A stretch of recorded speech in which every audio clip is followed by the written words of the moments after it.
Hi, this is Charles Hoskinson broadcasting live from warm, sunny Colorado. It's Saturday night, and it's time for a lovely, wonderful AMA. And I hope you guys are having a great day, great weekend. Hope everybody's enjoying themselves. It's been a very long week, and I'm very proud of the things we've done. As I mentioned previously in my quick podcast that I did on Periscope, we've done 4 releases in 17 days, and not to be outdone, we got 2 more releases coming next week.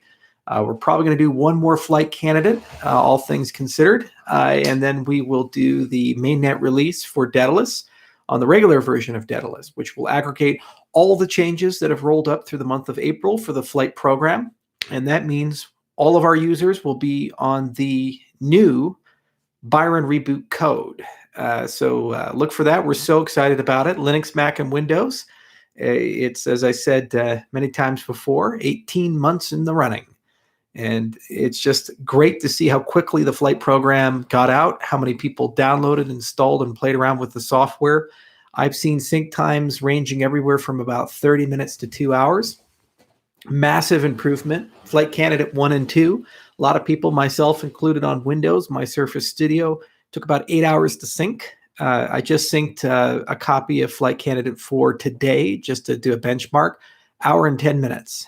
Down from 8 hours to hour and 10 minutes. How about that? You guys excited?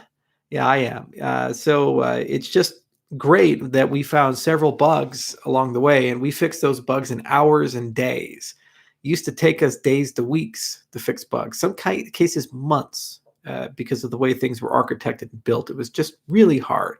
Now we find something, we can do memory profiling, we can just look at the traces. Everything is so easy, just so beautiful. And that's a testament to the great design and the beautiful architecture that we have. Of course, after I did my whiteboard video, good response from that. Some people were still trolling and saying, oh, well, this means Shelly's never going to ship, or you're lying, or you should be sent to jail. It's getting almost comical now, guys. Really getting comical. We have a step-by-step plan. We're getting some stuff wired together. Right now, if you look at the node, on the 23rd is our next major release of the node, internally and externally. And that's going to pull together a lot of the Shelly components in preparation for the Friends and Family testnet. And then probably another 2 weeks to pull the CLI components into that. So if we continue this velocity, the Shelly Haskell testnets are fairly imminent, and they're going to run really quickly. It doesn't take a lot to pull all of them together. If you look at the integration of the Haskell node with the Haskell wallet backend, that's about 8 man-weeks of engineering effort required there, and it can be parallelized. And there's a fairly large team on the Haskell wallet backend. So probably about 4 to 6 weeks of effort to finalize that last component. So overall, things are in a very nice envelope, and what we thought was going to happen is happening. And we're all within the release bands that we feel comfortable with. So Aparna is going to really have a lot of fun at the end of this month, and we're going to talk a lot about deadlines, and we're going to talk a lot about the things that we're building, and where things are going to hit. But overall, that's the path, the whiteboard video, and we're following that path. And so far, it looks like it's actually going to be, well, a lot of work, a pretty straightforward journey. And given that we're upgrading a massive cryptocurrency, bringing tens of thousands of nodes from one configuration to the other, going from federated to decentralized, a million different things can go wrong. The fact that we've been able, through careful planning and a systematic effort, to get to a point where it's a graceful upgrade and it does not disrupt anything, and it allows hundreds of people to take over something that was previously led by 3 companies. That is probably the single greatest achievement this year for any cryptocurrency. And I'd love to see Ethereum with Eth2 and their upgrade path. I highly believe that they're going to have 2 tokens at the same time, the original Ethereum token and the Eth2 token, and they're going to compete with each other. So we wish them well there, but I'm feeling real good about the Cardinal upgrade. Really good. And it's a good path that we can use for all future upgrades. And things are pretty much on rails. All right. Let's talk about your questions, huh? Let's go for your questions.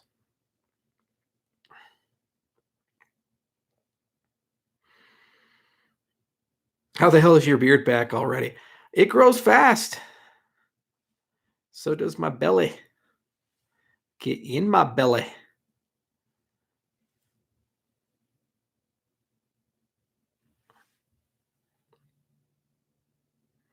Charles, please clean this room up. It's triggering my OCD. Yeah, it's the old Jordan Peterson, clean your room, make your bed, right? And also Admiral McRaven. And I agree completely. I need to do that. I'll make it a project for tomorrow. All right, first question from Emmer Mansour. How can Cardano staking run forever with limited coin supply? That's a good question. So the first thing you have to understand is that the incentives of running a stake pool will increase over time. So right now, it's just the raw payment of ADA. But because of the way we design multi-asset, one of the things that we can open up is that other assets can pay their transaction fees and potentially offer inflation to miners for mining them. So there is a potential in the foreseeable future that a stake pool operator wouldn't just be paid in ADA, but potentially could get a portfolio of issued tokens for facilitating their transfer. So that's one dimension. Second dimension is that stake pools will operate other services like Hydra channels, potentially oracles, and other layer 2 infrastructure. And every single one of those operate on a toll model. So as they're used, they generate revenue. So that's going to be another profit potential long-term for stake pool operators to derive funds from. Also, every time a transaction occurs in Cardano, there's a transaction fee. So just like Bitcoin, there is a decrease in the inflation, and over time, the transaction rate increases, and then transaction fees will pay for that. And transaction fees are a reallocation of funds. So Alice and Bob send transactions, those fees go to the stake pool operator. Inflation is a universal effect, it's global. It means everybody who holds ADA is slightly diluted from the inflation. So that's how that'll basically run. If there's some issue where more inflation needs to happen, the point of a treasury system is to be able to adjust system parameters. And so if a supermajority decide, there'll be a mechanism to change the monetary policy of Cardano for whatever greater good is decided. For example, being able to pay for a huge event like building a satellite network, or increase the inflation metric for mining because there's not enough participation, these types of things. So that's the great part of having the voting system, the treasury system, is that you have a regulation valve. And what you can do is you can use that valve through a democratic process. And you have to make sure that there are checks and balances, and you can't change major parameters without overwhelming consent, and it takes a lot of time to do that, but there's a mechanism to do that. And so these things together, the fact that stake pool operators can basically do more than just one thing, the potential for other tokens to pay transaction fees in the native token to stake pool operators for processing their transactions, the fact that transaction fees will increase because the volume of transactions will increase on the system, meaning there will be a lot of transactions to pay. And that in worst case scenario, inflation metrics can be adjusted. I don't think there's going to be any problem. In fact, I think it's going to be the opposite. It's going to be a very profitable role being a stake pool operator. It's a good business to be in, and there's certainly a lot of work to do. Okay.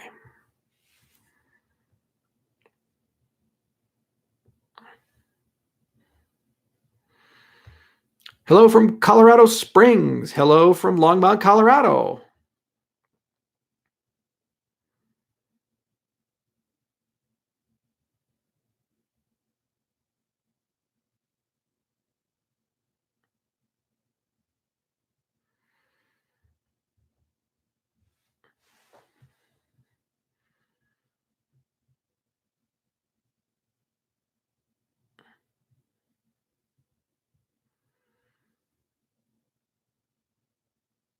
Favorite rapper? What was that? Rick Ross, because I'm always hustling. Just kidding.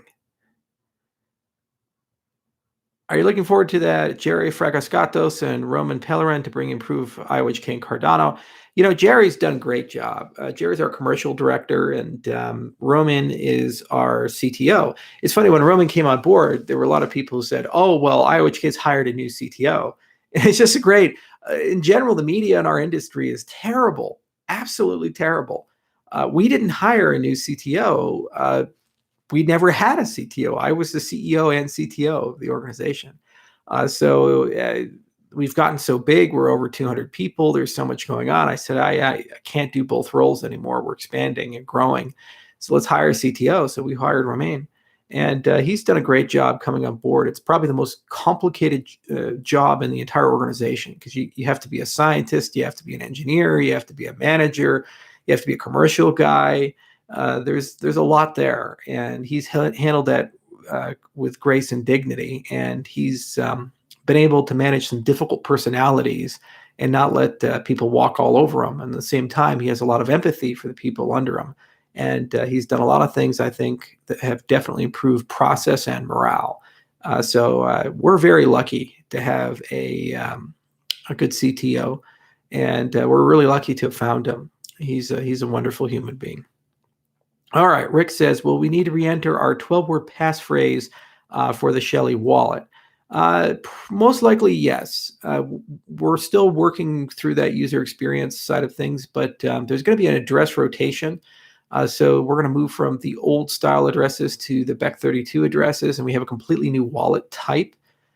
So creation of a new wallet is probably going to be part of that migration path.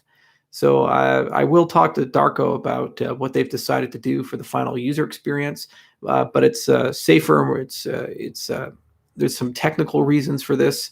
The old addresses are not so good, and they're very big, and the old wallets have a lot of kludgy legacy issues, and all of those have been completely resolved with the new Shelley design, and they've been thoroughly vetted. So probably the user flow will be that you'll restore your wallet into the new Shelley design and rotate to a new wallet that will be delegation ready on the Bech32 address structure. But what we'll do is we will have a testnet available for that. The BalanceNet testnet will show that, and there'll be a transition process with the balance check testnet, just like with the ITN. And that will give you ample time to be able to know what the final user experience is going to look like. And there'll be tutorials and guides and step-by-step stuff and videos showing people how to do that. But the good news is it's a one-time event, and we're going to permanently stay on this address structure. We're not going to migrate from Bech32. So this is probably the last time anybody's going to have that event where they have to do some form of rotation. Rotations are also very helpful for us because we see transactions going from the old legacy addresses to the new Shelley addresses. What this effectively does is it gives us data on how many people have migrated, because we can actually just watch the blockchain and see migration transactions occur. So there's an analytic reason why you'd compel people to do that, in addition to some security reasons and some usability reasons and so forth. It also is a good way of making sure that people have written their keywords down. For some reason, there's some people that don't do that, and there's never a case where you don't regret it. Never.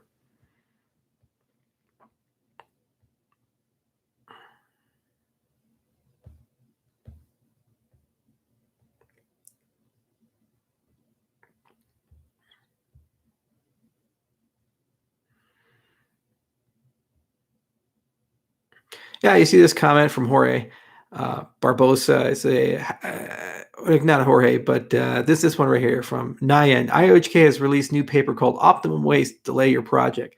It's like, guys, where are the delays now? You honestly tell me, where's the delay been the last few months? It hasn't been. Honestly, there's not. We're pretty much on target. 4 releases in 17 days. Wake the fuck up. You're behind. You're the ones delayed. You haven't read anything recently. You see, we've changed things. We're moving in fast. We have great code now. We're able to fix bugs quickly, able to add new features quickly. The flight program we release as done. The minute it's out, it's out. There's no friction anymore. But people don't really understand that. They just want to believe things take 6 months or a year. It doesn't take that long anymore. And the proof is in the pudding. When we ship Shelley, what are you going to say? I mean, honestly, you're going to look stupid. All these people saying I should go to jail. I'm a con man. We're a big scam. We delay. Shelley's never going to ship. Shelley 2022. The minute we ship it, all your comments are on the internet and they live there. Do you think our community is going to be so forgiving? They're going to take names. They're going to remember you. They're going to remind every single person when Shelley ships that it shipped. And then what do you say? What do you say? Remember, the internet does not forget. It works both ways. And we're delivering now. I can be confident because I actually see the code. I see the software. I see the roadmap. And God, it's a lot of fun to watch it go out every week to 2 weeks. You guys, on the other hand, you're obviously incapable of paying attention. You don't know what's going on. So you're really getting into the reputation risk area. And no one will ever trust you or believe in you again. And you're going to look like an idiot.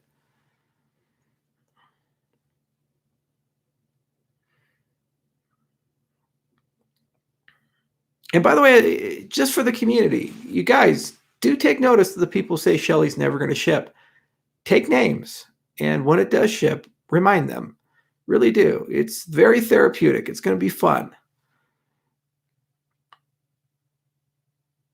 Hi, Charles. How does Cardinal handle fee adjustments? What if the price goes up in fee based on that? We actually experienced that in 2017 when it went from 5-cent ADA to $1.20 ADA. So fee parameters, long-term, our hope is to build a formula to dynamically adjust them. That's an example of something we could do for the next scope of work, the next 3 to 5 years beyond 2020, if the community wants us to stay. But in the short term, the best way of handling that is using the update system and basically voting on fee increases or decreases through the Voltaire framework. So when Voltaire comes online, the community can basically manually set it through updates that happen as quickly as one per epoch. So that'd be one every 4 to 5 days if the community wanted to do that, or more realistically, probably quarterly or whatever. But it would be nice to actually have a formula that could dynamically readjust fees once ADA is capable of understanding its own price. And there are ways to do that, but it is complicated. So he has the power to do that with Voltaire to change that system parameter.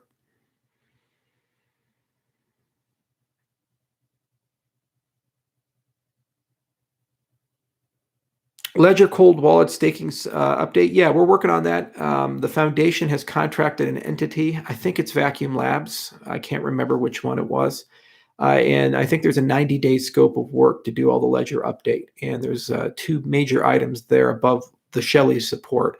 One is the cold staking component, and then the other is going to be multi-sig with a ledger device. And I hope we get on Ledger Live as well. That's really nice. On our side, the IOHK side, we are going to build ledger support into Daedalus, and that'll come in probably in the next 3 to 6 weeks, depending on how fast Daedalus Flight can take off. And it'll hit Daedalus Flight first, and then we'll drag it into our GUI prior to Shelley launching. So it just depends on how fast Darko can do things.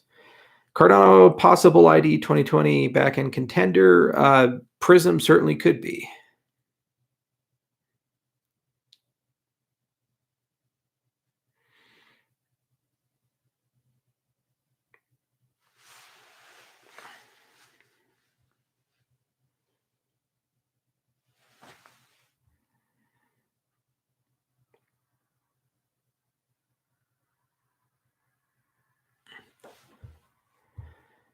Okay. Hi, Charles. Is the Plutus API scheduled to arrive at Goguen launch? Yeah, there should be a big pile of Plutus stuff, including all of the off-chain infrastructure as part of the Goguen launch. Right now, we're having a big internal debate about doing a Shelley 1.5 and basically separating multi-asset with its own DSL and having multi-asset as an update to Shelley as opposed to Goguen. So we can go from a single to a multi-asset ledger and also use it as a way to roll in extended UTXO. It's a good way of testing extended UTXO, and it's a good way of testing some things in the ledger prior to actually getting full Plutus out. So I have a project manager we just put on top of Plutus because we're moving Plutus from an academic project to a full-scale engineering project, and the team is getting ready to basically converge to the same types of release cycles that the node is running on and the other guys are running on, the wallet backend and Daedalus is running on. So a lot to do. We'll have more for you in probably May about that. Aparna will likely do an update, not in April, but May, on some Goguen specific things. And at the Shelley launch event, we're certainly going to have a very big Goguen presentation. And hopefully by that event, we should have a clear roadmap for exactly when we want to roll Goguen out. So things our predictive capabilities are growing pretty considerably. We're getting much more foresight into where we can do things and how long it takes to do things.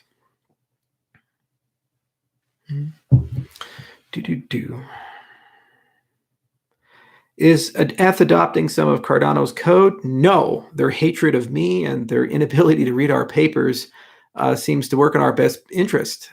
Even though it would definitely de-risk ETH2, they've decided to just keep going their own way and discount us. Next year it's going to be the biggest mistake they ever made. They haven't touched a single line of our code. They never talk to us, never contact us, never reach out to us. That's just how Ethereum is. That's their ecosystem.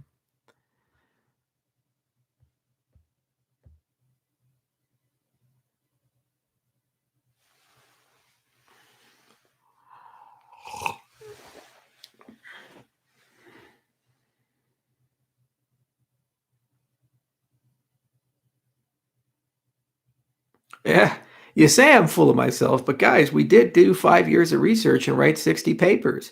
For some reason, there's some people who they have this mental block and they seem to think that unless the price is $25 billion and the code is fully written, it's worthless.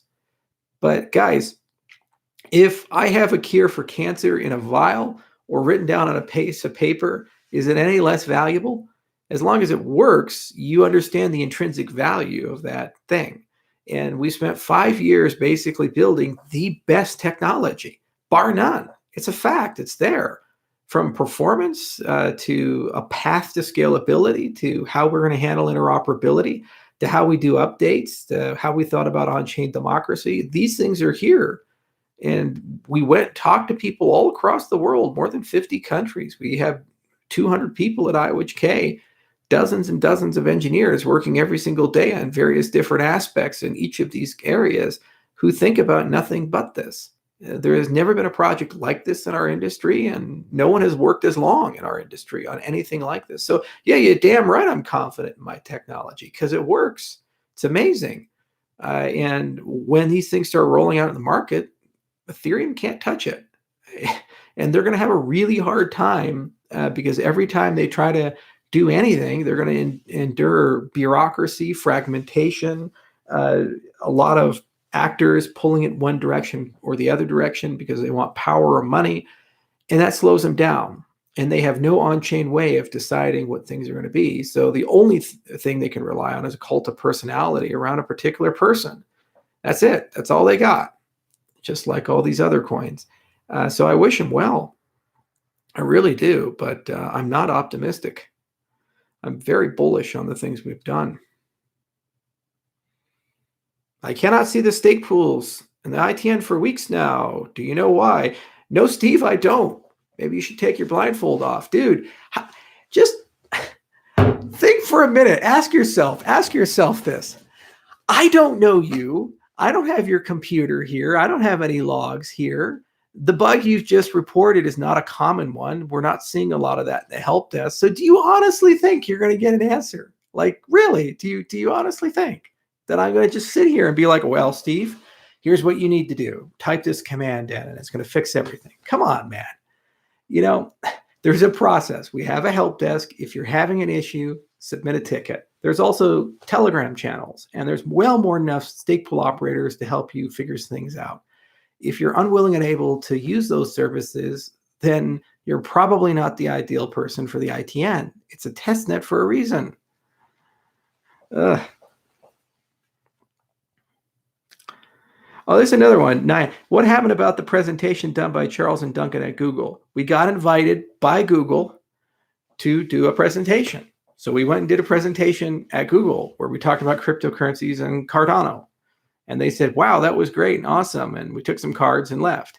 Then after we did the presentation at Google, some people in crypto media basically took that and they wrote this whole thing trying to imply that there's a partnership between Cardano and Google.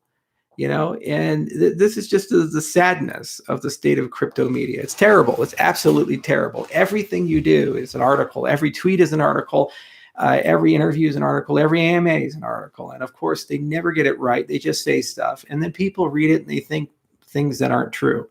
Google doesn't partner with people. They conquer people and absorb people. And there's certainly a lot of nice engineers at Google. They're fun to talk to. But they don't need us. They really don't. They don't need anybody in this space. They're just going to do their own thing.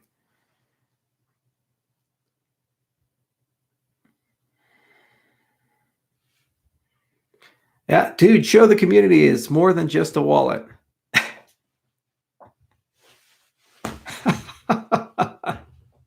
If you're not convinced now, get the hell out of the ecosystem. Sell all your ADA, leave. Leave. You don't know shit. Get out. You're just thinking it's a wallet and you haven't seen it's not a wallet. Get out. You're an idiot. You were born without a brain. Oh, man, I'm having fun tonight, guys. I really am.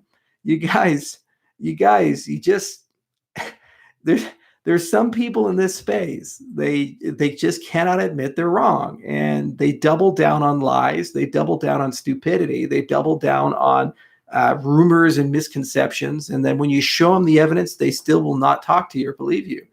If you think we're just a wallet, you're just stupid. You're just straight up stupid. That's that.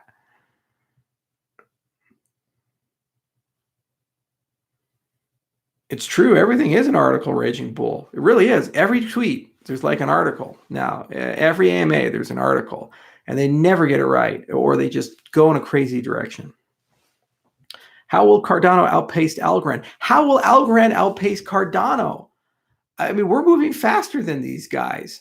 We're significantly more valuable. We have a much larger network effect. We have a much clearer path to commercialization. We are already in existing marketplaces with strong MOUs and commercial relationships. And we have a much broader cryptocurrency. What do they got? We're 2 years ahead of them. I respect the team and the technology, and I think they have great engineers, but we're 2 years ahead of them. And we're not slowing down. We're speeding up. So, no, they got to catch us.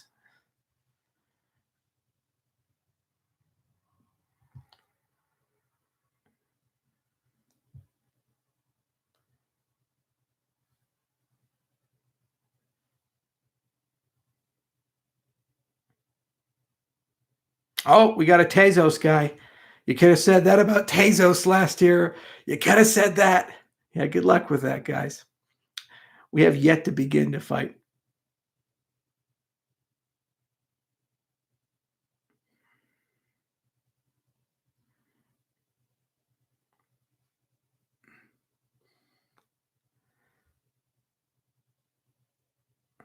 Come on, guys, let's have a fun one. Charles, would you ever teach another Udemy course about Cardano? I would love to do an update of Bitcoin or how I learn to stop worrying and love crypto, and basically talk about all the things I've learned over the last 7 years. It'd be wonderful and a heck of a lot of fun. I could do a lot of digital whiteboard videos and talk about philosophy and actually get into formalizations and actually specify ledgers and things like that. It would be an enormous endeavor. And, after we start closing off the Cardano roadmap for 2020, I'd love to take a little bit of time off if I have it and be able to do something like that. But I think realistically what's going to happen is we'll get drafted for another 3 to 5 years, and I'll be too busy getting all that set up. But you never know. I have a CTO now, so maybe I'll be able to commit to it. But I would love to do that. That would be a lot of fun. Is Hydra considered a layer 2 solution, as some have claimed? Yes, it's always been a layer 2 solution. It sits on top of the blockchain. That's what makes it so nice. It works in parallel with the existing consensus system. It doesn't require a hard fork to operate. It's beautiful. It can add it anytime we need it. But we fixed all the problems Lightning has. What happened to Beef Chain? Never heard of it since 2017. This is another great thing. And then I hear it mentioned the other day, and then discovered there was a reference to it a year ago. What happened since? guys, Beef Chain is operating. They're a real venture. They're in Wyoming. Taylor Lindholm runs Beef Chain. We've been consistently working with them. Our commercial team and our professional services group talks to them, and they will deploy on Cardinal. It's a done deal. They're part of our Goguen launch portfolio. So yeah, it's been going. Building stuff takes time, 6 months to a year in most cases, if not longer. So when people sign up to work with us, we of course work with them. But then there's like lots of meetings and lots of engineering, and it's a process. We don't on a daily or weekly basis talk about it. As we're talking about it in 2017, the first time we mentioned Beef Chain with respect to the Cardinal ecosystem was in 2019 at the IWHK Summit in April. So I don't know where you're getting 2017 from. I really don't. Maybe they were around in 2017, but they had no Cardinal relationship at that time. Hi, Charles. Why blockchain instead of DAG? Okay, Jago, tell me what would a DAG do for us? Why would that make us faster? Do you know? Do you have any reason? Or did you just talk to the IOTA people and they said DAG, DAG, DAG, or the AVA people and they said DAG, DAG, DAG, and just assumed it's better? Data structures are that. They have a place and a purpose, and they do some things for you. We would not gain any appreciable acceleration changing our architecture to a directed acyclic graph over a regular blockchain structure. No advantage at all. In fact, it would probably slow us down.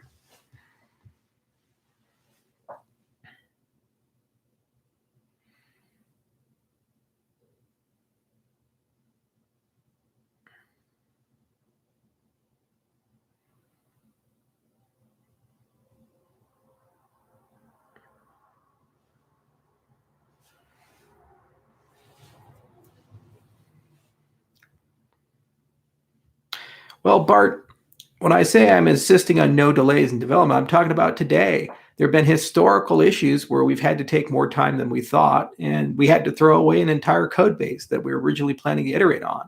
And the original scope of Shelley was a lot smaller than the scope of Shelley today because we realized we had to add more to actually truly decentralize the system.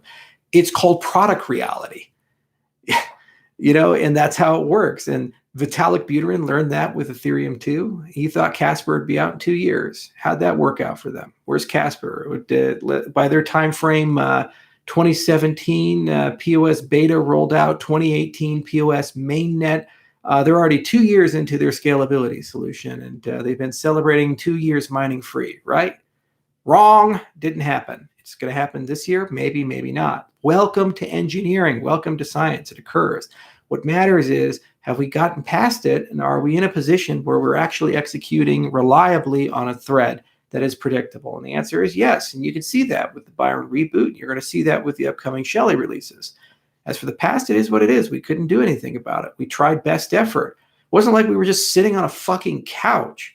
Literally, everybody was waking up every day, stressed out of their mind, working month after month, trying to get these things done and trying to find creative ways to solve the problem. It was one of the most painful decisions of my career, having to throw away a code base I paid for and realizing that we'd lose at least 6 months to a year. It turned out to be 18 months of effort as a consequence of that. It was also painful seeing reports that were coming to me, the CEO of the company, and those reports were inaccurate about when things were going to hit, when they were going to, and how they were going to hit.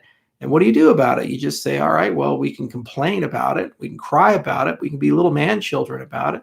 Or you can suck up and go and solve the problem. And that's what we did. We solved the problem. Some people had to be fired. Some firms had to be let go. We had to change some approaches.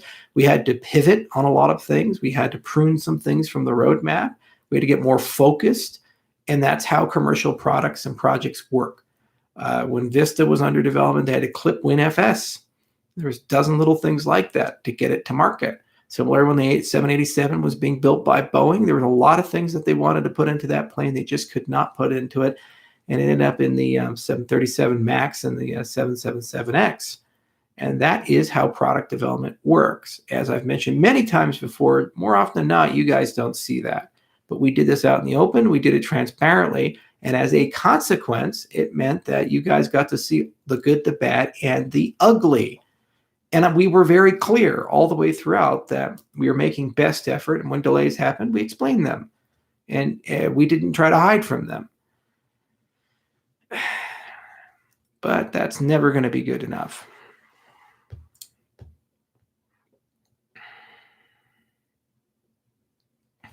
Who the hell is this Da Vinci J15 guy? I keep seeing people say, hey, any comment on that? He's a loser. He's just some guy. I've never met him. I know nothing about him. He obviously doesn't have a very large audience, or else I would know about him. And if he's criticizing Cardinal or saying something negative about Cardinal, why do we care? If some misinformed or underinformed dude over the internet has a poor opinion of our project, is that really going to hurt us? Like, am I going to wake up tomorrow and be like, oh man, I didn't sleep last night. Some guy over the internet said bad things about me or didn't understand the brilliance of what we were doing. No, guys, you shut everybody up by doing the work and releasing and showing success. That's how you win. So stop worrying about some random guy over the internet. Just send him links to the work we've done. Send him all the content, the IOHK YouTube page, the blog. Send him a link to the flight, our GitHub repos. If he's a real person, here's what he'll do. He'll do diligence. And when he sees it, he'll say, there have no projects in the entire cryptocurrency space that have done as much work in such a short period of time as our project and have as much potential as our project. If he's not a real person, he'll keep his original opinion. That's how you fight that. And there's no work on your side other than bundling together some resources.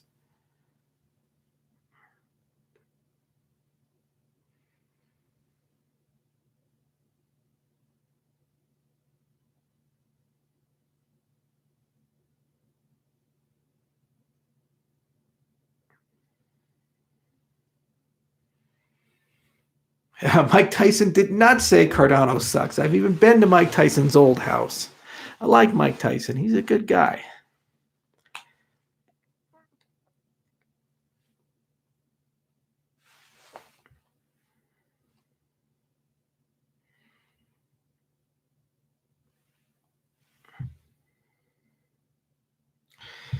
Thank you for the hard work. Do you have people on the ground in Africa? Yeah, I do have people on the ground in Africa. They live there, and they've lived there since 2016. His name's John O'Connor, and all the people he's built there. Every single day, they go to work, get MOUs, talk to people. We have people in Tanzania. We have people in South Africa. We have people in Ethiopia. People run around Nigeria. We have all these ambassadors and community evangelists running around. I know a lot of heads of state. As for Akon, good for him. Some dude's got a token. Great. And, I was at the president's son's summit in South Africa. Akon committed to go there. He decided to try to shake people down for money and not show up. So there are a lot of people talking about Africa. There are a lot of people talking. There's tons of talk. Talk. We have this MOU. We know this guy. We can do this and great. And the key thing is you ask yourself, where's the next M-Pesa? Has it happened? First off, you have to be serious about ag tech if you're going to win in Africa. Are any of these guys serious about ag tech? Are they doing anything in agricultural technology on the supply chain side, the identity side, the voucher side? Are they tracking, tracing fertilizer? Are they tracking and tracing subsidies to the farmers? Are they helping with mechanization so farmers can buy farm equipment or have fractional ownership or lease or rent it, and dealing with those supply chains, which are very difficult? Doing anything in ag tech? No. Okay. Still a big chunk of the entire continent's economy is connected to ag tech. That's still where billions of dollars are flowing in and out. Are they doing anything in natural resources? Yeah, sure. Everybody's got a gold token, right? The mines don't exist, and somebody's gold. It's never been audited. The government says it's there. Sure. Yeah, of course. Hey, got some land I want to sell you too. Yeah. Okay. So are they doing anything real in natural resources? Sustainable mines. Okay, sustainable project financing for these things. So it pays for not just building the mine, but also the end of life and being able to clean it up after they finish and making sure that the workers are paid fair and treated safely and they're not treated like slaves like what the Chinese do.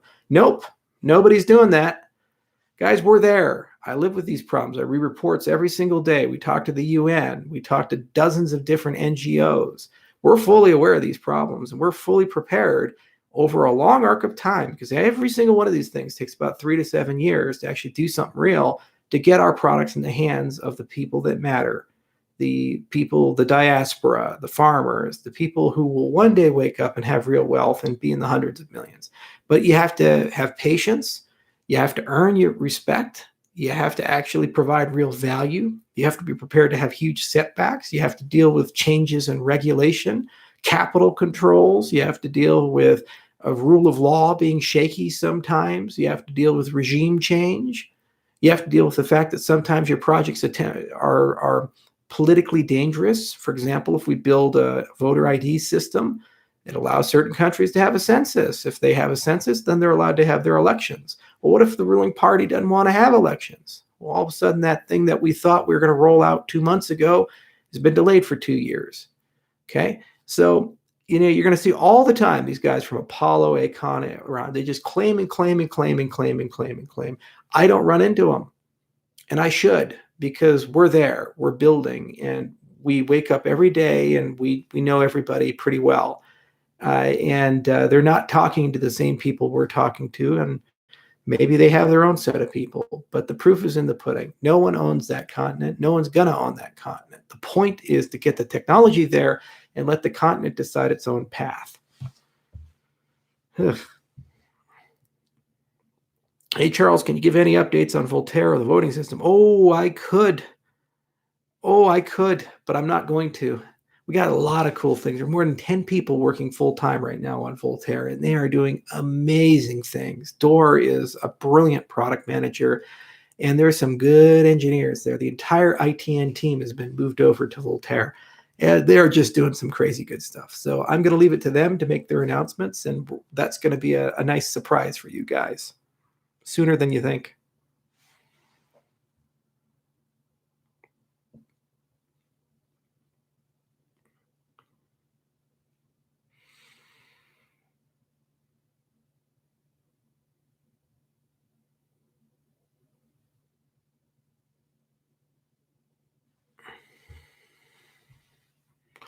Are any of the employees being laid off or furloughed in UK due to Corona-19? Nope. We haven't laid off a single person due to Corona.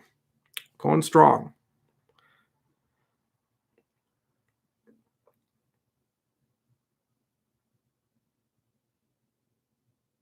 When will we be able to install Cardinal on a Rock Pi? When we actually create the Haskell testnet, we're going to talk to Marcus about embedded devices and low-powered devices. We're really going to try to see if we can get it to work on a Rock Pi and get it to work on a Raspberry Pi. I do believe it's possible. It's going to be a little tight, but it should work. It really should work. So Marcus is the guy that's really good at that stuff, and it'll be something that the Friends and Family testnet does before we launch the public testnet. And that'll be really cool. But I'd love to see it on like an Intel Compute Stick or on a Raspberry Pi. There's no reason it shouldn't run. The performance profile shows that it could fit into that envelope.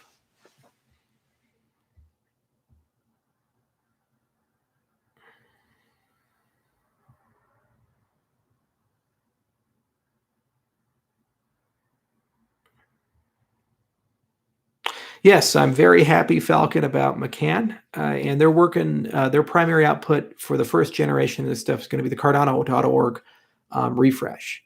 And then there's going to be a lot that flows from that. But one of the most important things we can do is make sure that we have a big media campaign, we get on Wikipedia, and we have a single source of truth for Cardano, and that we really focus on producing certain types of content. Like, for example, Why Ouroboros is amazing. And we have a few months to get all these things together with that relationship. And they've been helping us a lot to not only get that stuff done, but then also to talk a lot about how do we do brand differentiation on the enterprise side. So they've been definitely very useful for us. And I really like what they've done. Is blockchain really even good for anything besides a currency? Yes. See my prior videos for an answer. There's about 400 hours where I talk about that. How will the development of Marlowe improve now that Simon Thompson working for IWHK as a lead? We'll get more, and then also Simon can build other types of DSLs, so we can do non-financial DSLs. So it's really nice to have a DSL expert and be able to build a nice DSL team.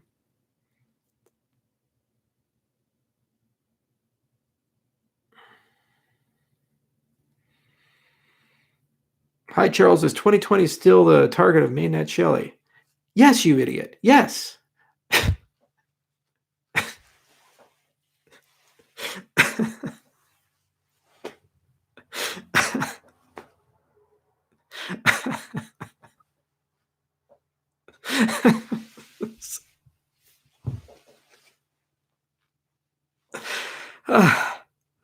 Okay.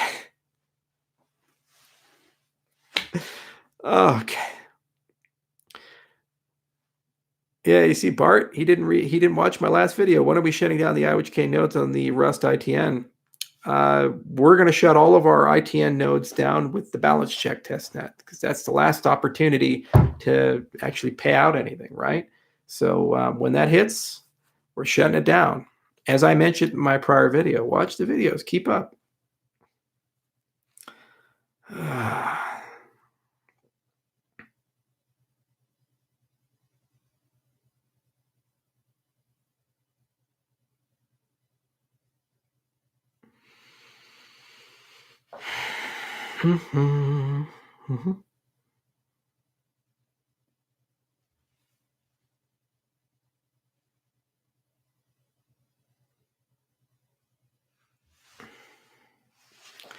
Come on, guys, give me something good.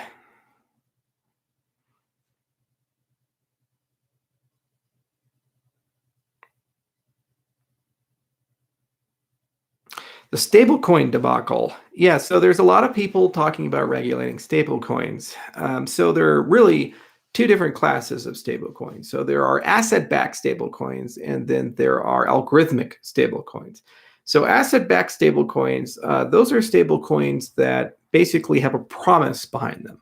So for example, Tether, they say, okay, each of these tethers, they should be backed by a real US dollar somewhere sitting in a bank.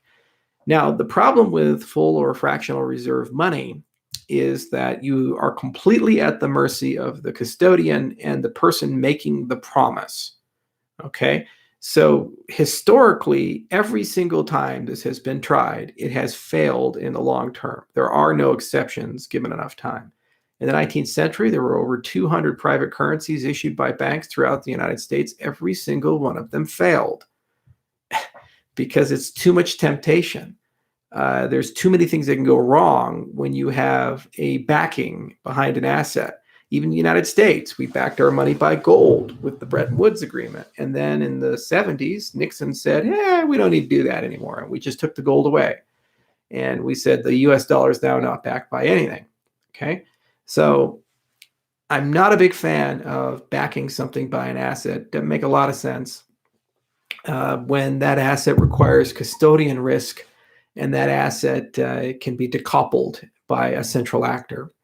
So then algo coins, those are like the maker DAOs and these things. And generally how those work is you have something stable and something that floats. And the thing that floats has an upside and a downside. And somebody takes the upside, but they agree to take the downside.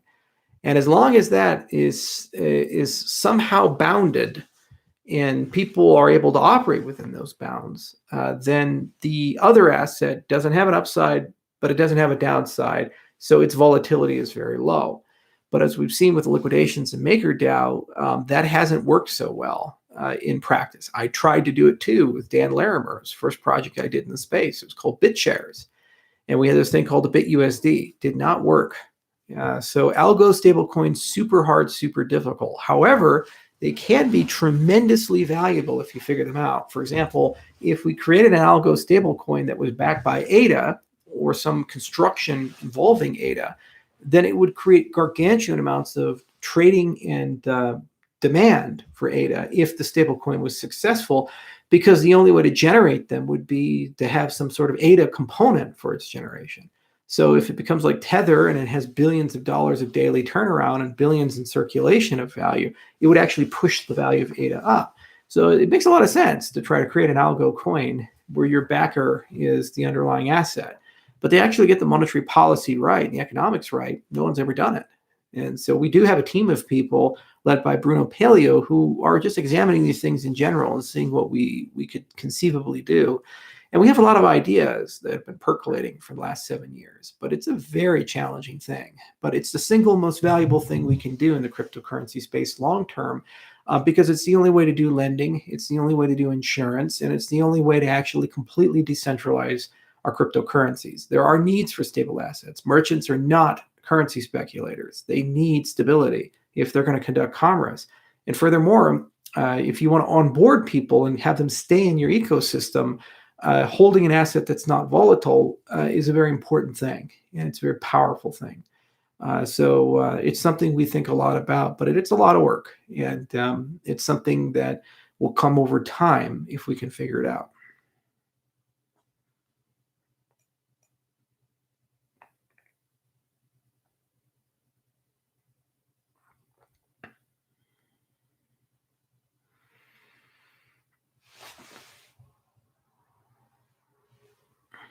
Charles, would you want IOHK to continue working on protocol upgrades after 2020?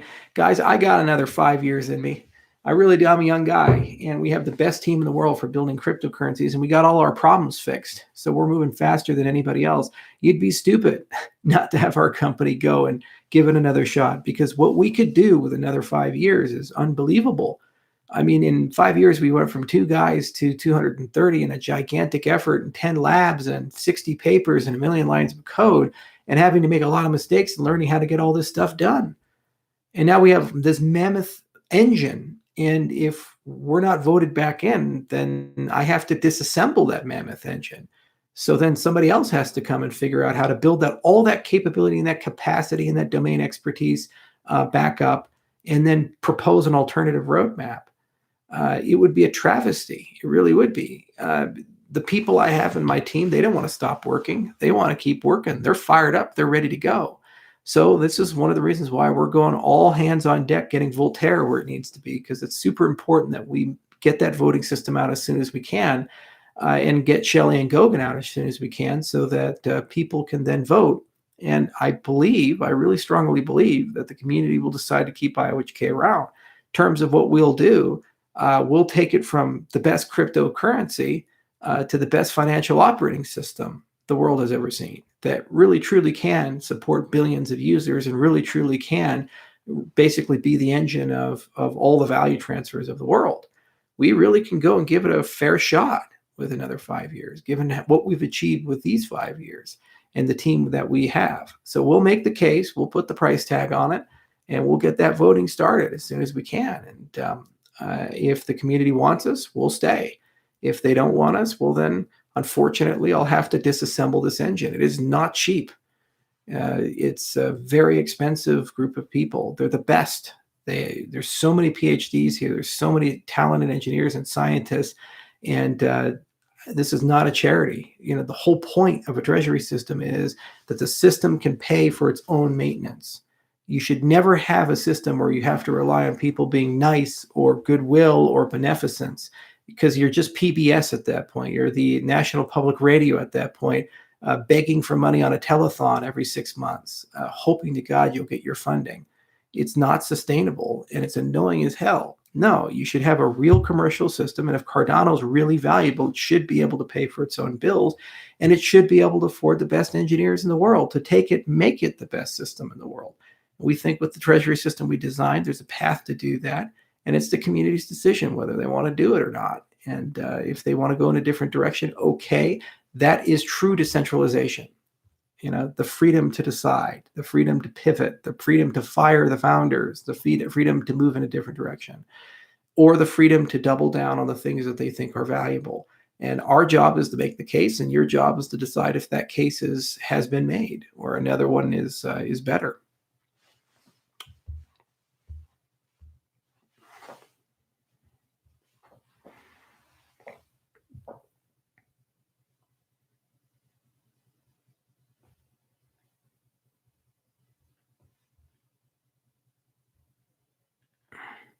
Jim Lewis, what was Eric Weinstein's theory? I'm familiar with Eric Weinstein. You're talking about the mathematician, and is he talking about the simulation hypothesis, or what was the thing he was talking about?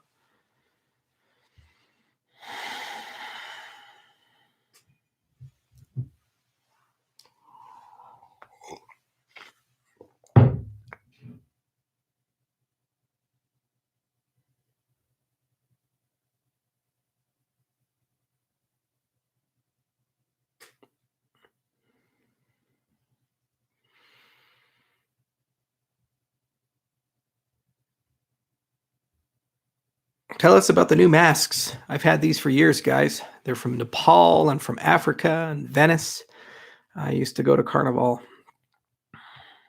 Mhm.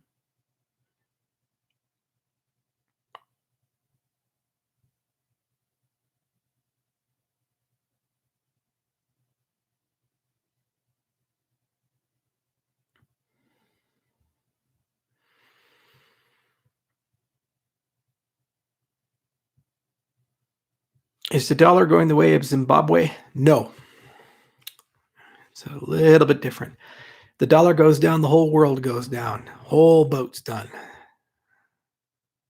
They try very hard to decouple, but sadly, guys, you just have to live with us Americans for now.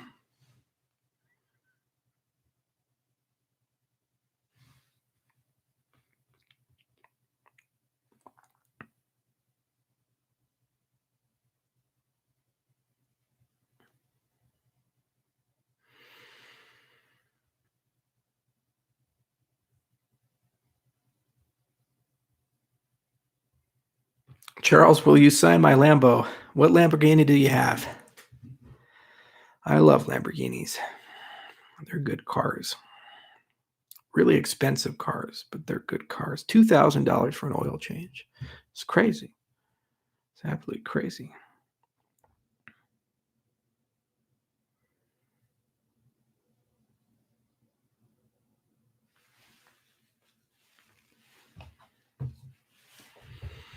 Mm-hmm. Oh, Eric Weinstein has a new theory on everything. Well, I've actually been following Steve Cohen, not Steve Cohen, but Stephen Wolfram. Excuse me, Wolfram. He's a friend of mine, and I've known Wolfram for years. Came to my summit in April of 2019. He even gave me a book, one of his books. I think I actually have it sitting around somewhere. Signed it and everything. I like him. He's a cool dude. But he just recently said that he's pursuing a computational theory of everything. And being, of course, Wolfram, it means you're going to get a 500-page book and a boatload of computer modeling. But he's certainly having a lot of fun. And this is probably the Twilight Project. So every academic, as they get a little older, they pick a Twilight Project. Like Phil Wadler has Plutus, and Sylvia Macaulay has Algorand. And this is his. And whether they win it or not, it's where they just put their career, their reputation, their resources all into one bucket, and they go and chase something, and they see how far they can go with it. So Wolfram is actually chasing not a small thing. He's chasing like a unified theory of physics. He's redoing all the foundations of physics using his knowledge of computation, and he's trying to basically build it from a series of simple rules. It's batshit crazy. But, he's that kind of guy that chases stuff like that. And he's certainly made a little bit of progress. So I highly encourage you to go to his personal blog and read about his results and see the hypergraphs and the other things that he's put on. It's super, super cool stuff. I have a lot of respect for Wolfram. He's a legitimate genius, and he is an uncompromising man. Literally, what he did is he wrapped himself in a corporation and made so much money from it that he had the freedom to basically pursue any idea that he wanted. And he has maintained tight control over every aspect of that company and those ideas. And really, Wolfram is an extension of himself. And he's now leveraging that to kind of capstone the beginning. It almost reminds me of a T.S. Eliot quote, we must never cease from exploration. And at the end of all of our exploring will be to return to where we started and know the place for the first time. Really, what's amazing about Wolfram's career is that he published his first physics paper as a teenager, and he became a physicist, I think, around 21, 22, very early. And now he's returning after going on this crazy, massive journey, and he's returning with having slayed the dragon with all the gold and treasures, and he's being able to distribute it with his first passion in a way that he just couldn't simply do 50 years ago. So we certainly do wish him well, and it just makes me really proud to see that people can still pursue their dreams and do so in such a grand way. And if they happen to achieve them, fundamentally advance the entire human race. That's perhaps the most selfless thing of all. So yeah, I haven't seen the Weinstein thing, but I've certainly been paying a lot of attention to Stephen Wolfram. Weinstein's a smart guy too. but he doesn't have Wolfram behind him. It's nice to have a big company. Do you have a favorite Austrian economist? Yeah, Hayek and Ludwig von Mises are both very good. I'm not a huge Austrian economist.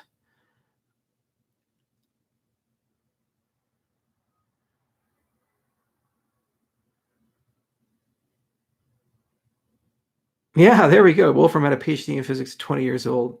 Yeah, I knew it was in his early 20s that he got his PhD. I was thinking 21 for some reason, but I couldn't remember the exact thing. But it's a ridiculously early age to get a PhD in physics, just ridiculously young. Like Terry Tao got his PhD in math at 21.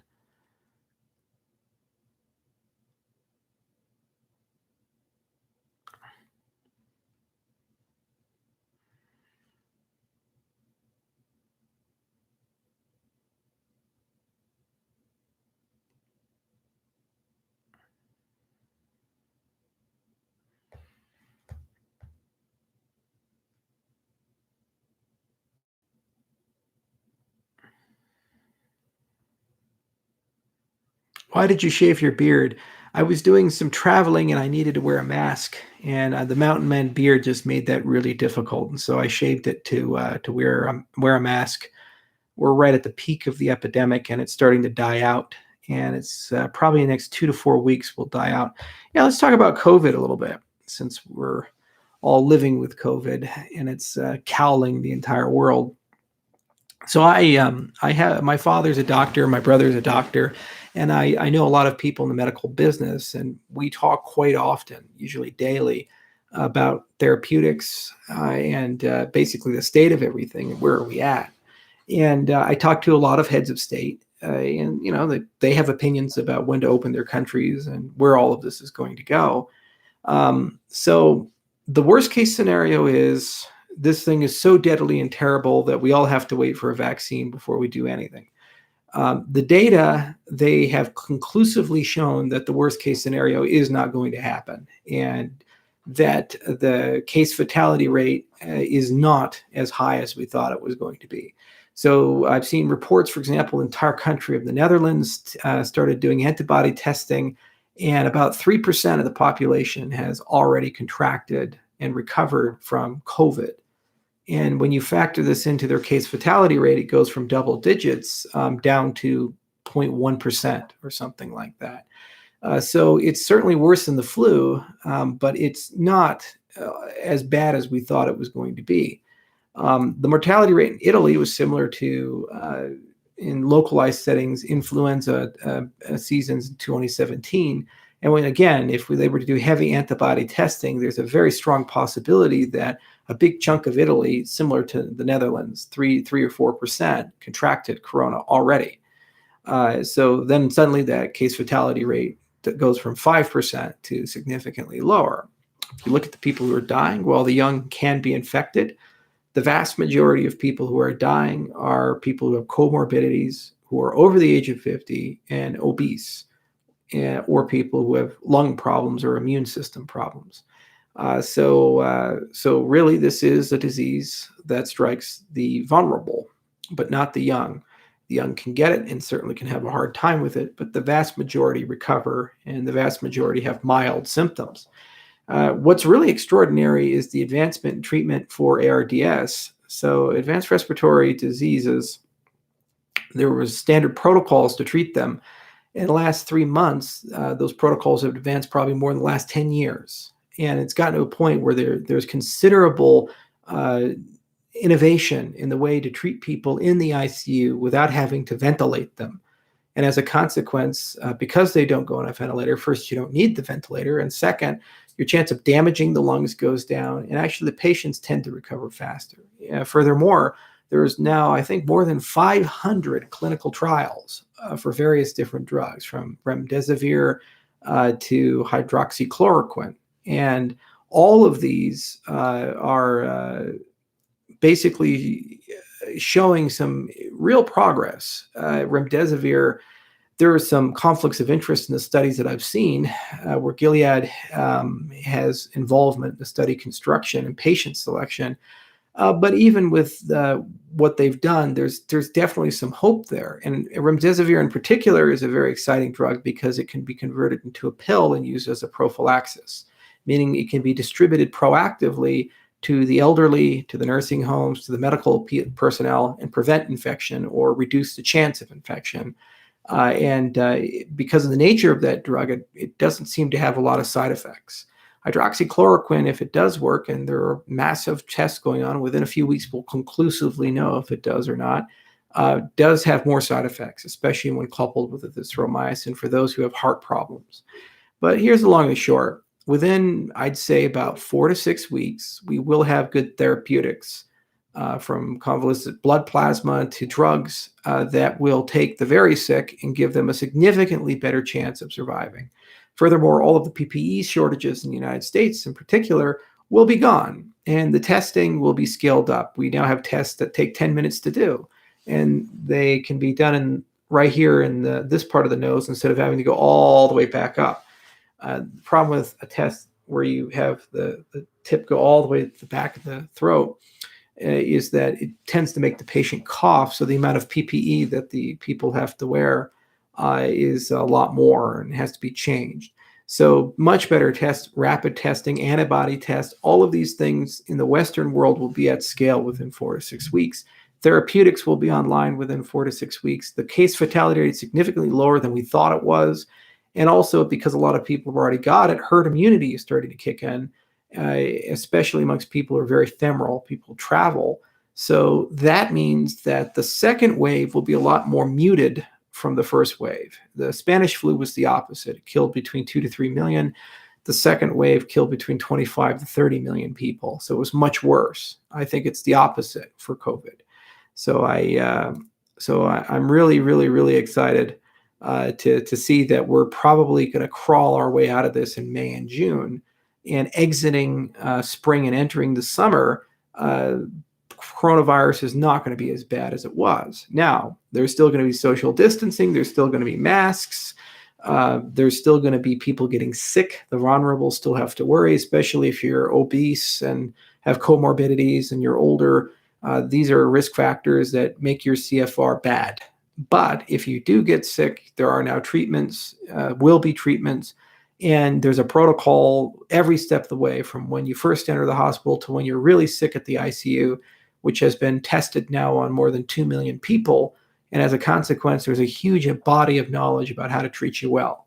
So your chance of dying in June or July will be considerably lower than your chance of dying if you were in Wuhan and you got it the very first day this thing came out.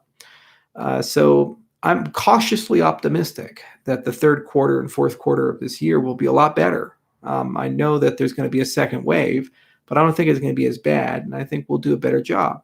The problem is that because we shut down the economy, about 10% of the entire U.S. workforce is now unemployed, and this has devastated the poor. And it's devastated them in ways that we will not recover from the minute we reopen the economy. And when you kick this many people into the unemployment quotas and then you still put them in debt and demand that they pay things that they can't afford, that's the kind of stuff that creates revolutions. That's the kind of stuff that gets people very angry. So there's going to be a huge wave of social unrest, a huge wave of defaults, a huge wave of protests, political changes on the back end of coronavirus before even the vaccine comes out. Which direction it goes, it's hard to know. It really is. But it's all I know is it's going to be a big deal.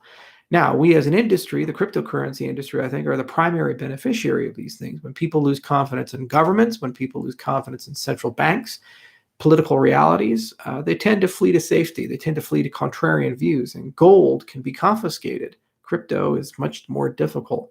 So I think it's going to probably lead to a second wave of speculative interest into the cryptocurrency markets, basically because people are afraid of the incumbency markets. And things just are not good right now. Now, as for a vaccine, if you look at Pfizer, Johnson & Johnson, and a litany of these other companies, all of them are basically converging at the same safety and efficacy windows. So the thing that we've done differently this time around is generally how it works with the vaccine is you produce some of it, you do a safety trial, and then you do an efficacy trial. Then if it proves it's good, you mass manufacture it. 2 to 3 years for that latency. Here, they're manufacturing it while doing safety and efficacy. And so if it doesn't work, all of that stuff goes into the junkyard, to the garbage dump. And so if it does work, that means there's no delay from when it's proved safe and effective to actually do mass distribution. So optimistically, the earliest we could see a vaccine for at-risk groups and VIPs would be Q4 of this year. More realistically, Q1 of 2021, if the safety and efficacy trials look good. COVID-19 doesn't seem to mutate as much as the normal flu does. It's fairly stable. And so as a consequence, a vaccine probably would be quite effective, given that it's manufactured in such a short time window. And all things being lucky, we'll have strong therapeutics in a few months. They'll continue to evolve, and we'll have much better therapeutics by Q1 of 2021. The ARDS protocols are already incredibly good, much better than they were just 2 months ago. And a vaccine's coming Q1. So we'll mop it up in Q1. Why is that relevant? It's relevant for mass gatherings, so political rallies, entertainment business, sports events, these types of things. They're not going to get back to normal until the vaccination has been propagated through the general public. So that's going to happen. But, there's been a lot of innovation on certain things that are just necessary in the medical industry, like, for example, rapid testing of viruses in general that are low cost. This has never been a priority, but now it is. Reusable PPE is another thing that's truly amazing. And we've seen some pretty incredible advancements there where, standard cloth masks and N95 masks can be reused now 40, 50 times. There's even a lot of innovation on sterilization of clothing. So, for example, you take your lab coat off, you can put it into a UV cabinet and then take it out. It's been completely cleaned. So there's a huge amount of consumer innovation and enterprise innovation for just rapid sterilization and things to avoid transmission. So this is going to have not just an impact on COVID, but it's going to have a huge impact on influenza, which every year kills 500,000 people worldwide. It's a bad deal, and that's awesome. It's also done a lot of work for rapid development of vaccines and rapid drug testing. So perhaps we're going to get synergistic benefits from it. So there's some lights at the end of the tunnel there. But the social unrest is going to be much worse than the death. It's going to cause a lot of problems. It could break up the European Union. It could end the Trump administration. It could push America into a depression. It could construct a whole new world order that we're not really sure what it looks like, but everything is going to be different. Anyway, that's my coronavirus update.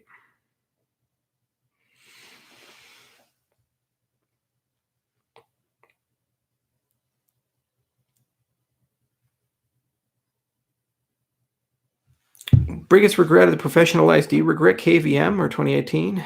Does 2018 haunt you? I know it doesn't haunt me, and KVM doesn't haunt me. I mean, our relationship with RV is great, and you never regret doing good research, and you never regret building good technology.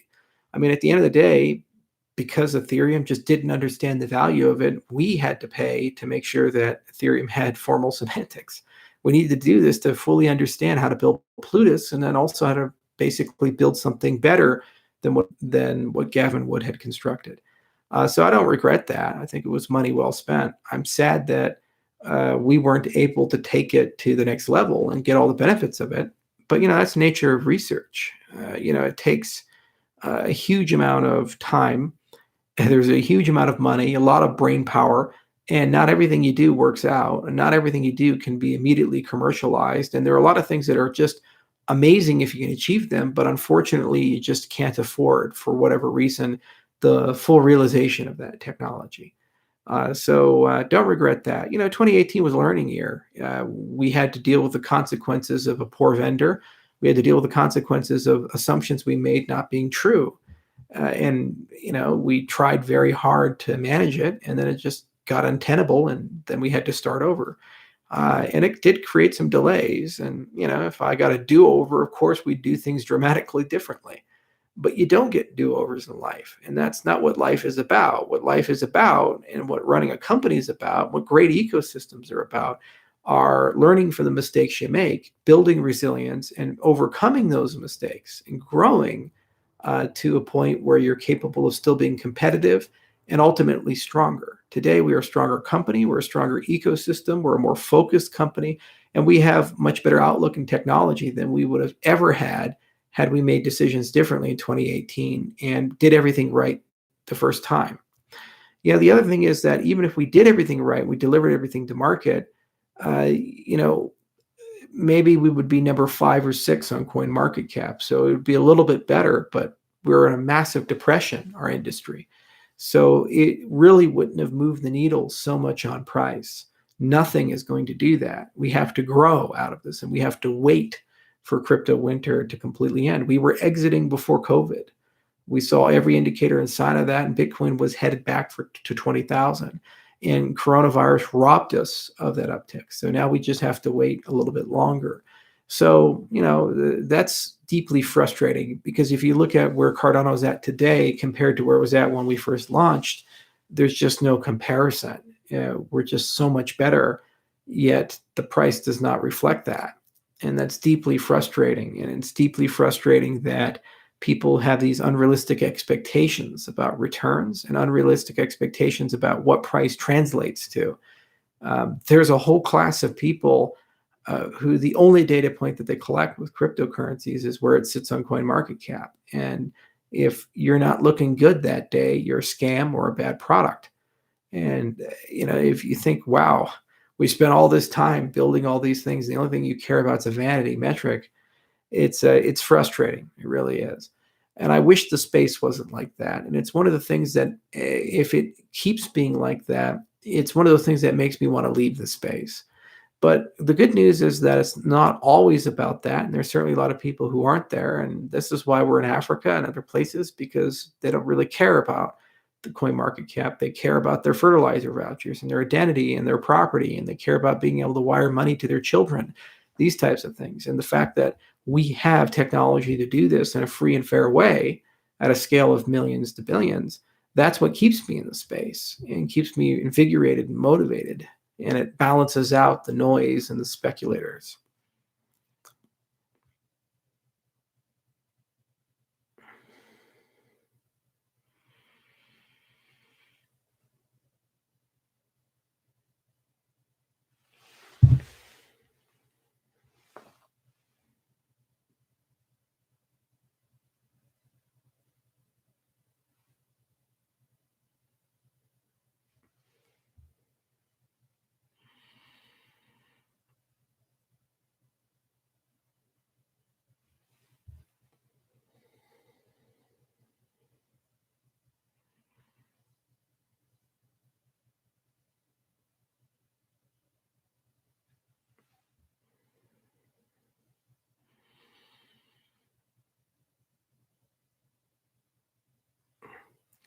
This is a great example of confirmation bias. I've never had flu vaccines and never had the flu. How do you know you've never had the flu?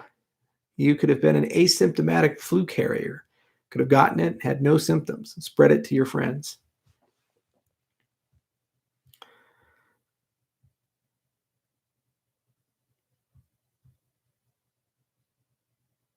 Is there going to be an event for the launch of Shelley? Yes, there is going to be an event for the launch of Shelley. A virtual event. We'll announce it when we have a date. And it's going to be a big event. Free to attend. You don't have to pay anything. All of our product managers are going to be there. Tons of presentations. Emergo will be presenting. The Cardinal Foundation will be presenting. We'll have exhibitions, these types of things.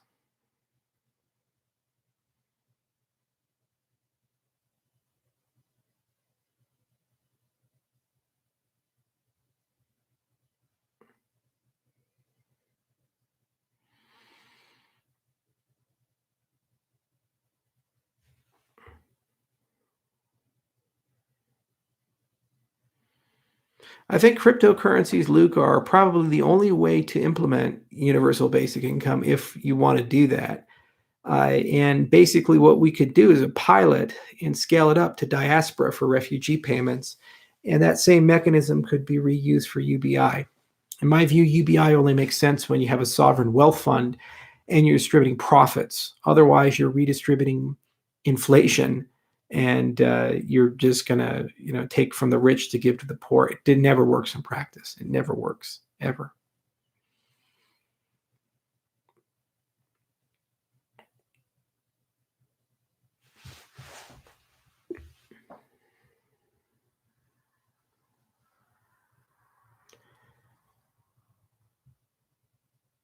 Do you ever talk to Max Kaiser? He's a character. I talk to Max and Stacy all the time.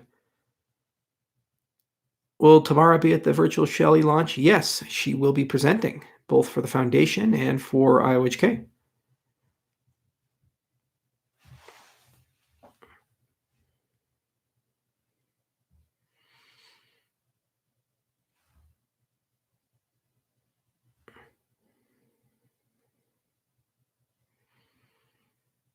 Do you think there are other beings outside of our planet? Statistically, yes. It makes a lot of sense. The universe is a big place.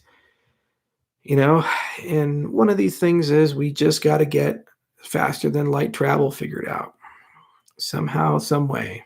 Got to bend the rules a little bit, or else we'll never meet them. What do you talk to Max and Stacy about? The weather. I talk to them about the weather. I ping them and say, how's the weather? They say it's great. I say, wonderful. It's snowing here. They say, brr, goodbye. That's what I talk about.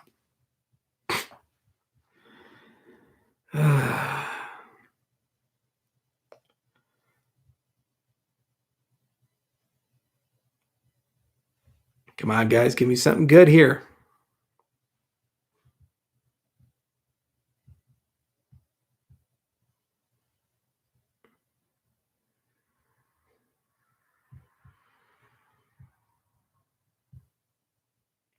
Have you found a platform that can sustain a virtual event? Yeah, we were looking for one that didn't use Zoom, and I think we found one. We did a search, and there was like 25 different candidates, and they're going to do the final suggestion this upcoming week to me. But I think they've picked a vendor. Mm-hmm.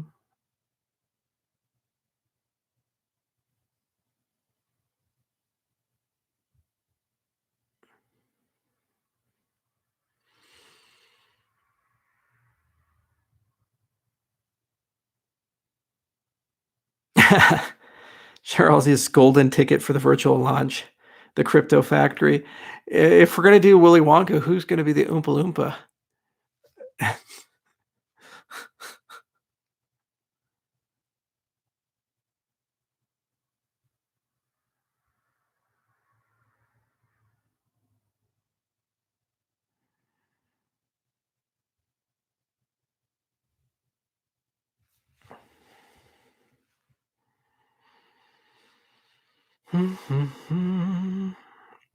What's your favorite Pink Floyd song? My favorite album and song, Wish You Were Here. Absolutely love it. It was after Syd Barrett got schizophrenia and got kicked out of the band, was replaced with Roger Gilmore. And they did that album as an homage to him. And it was just amazing. Actually, I just got some new earbuds. I'm an audiophile. I have DACs and audio engine speakers and all kinds of stuff. But I just bought these. These are the Sennheiser's True Momentum Wireless 2s. They now have active noise canceling, and they fixed all the problems with the prior generation. But I think I probably have $2,000 worth of head earphones and earbuds and things like that. I just love music.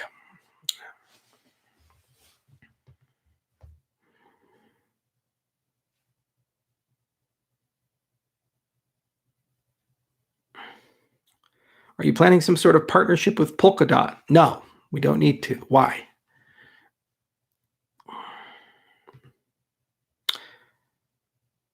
They like our papers and they read them, and they're friendly guys, the people at Web3 and Parity Tech. And every now and then I talk to Gavin Wood. I run into him here and there. But he was the guy that pushed me out of the Ethereum group. He told Vitalik, him or me. And then he got pushed out. Talik's the only one of the 8 left. You ride motorcycles, Charles. Used to have a Ducati SR2 Monster. Back in the day. Wrecked it a few times, too. That was a very fun motorcycle.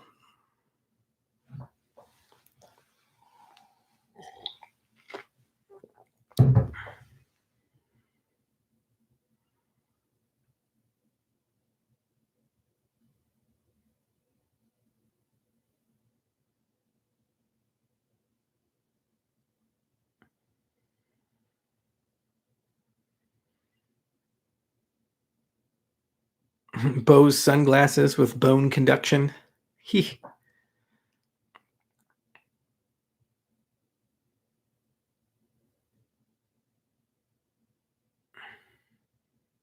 Restoring a wallet for Shellier. Can I miss a window and lose my ADAs that way? No. We will never do an upgrade where you'll lose your ADA from the upgrade. Might be the case where your funds are locked until you do a rotation, but it will not be the case that you'll be locked out and you lost it. Like the ITN, for example, the balance check had a snapshot, and if you missed that date, you couldn't participate. But that's not the case with the Shelly upgrade.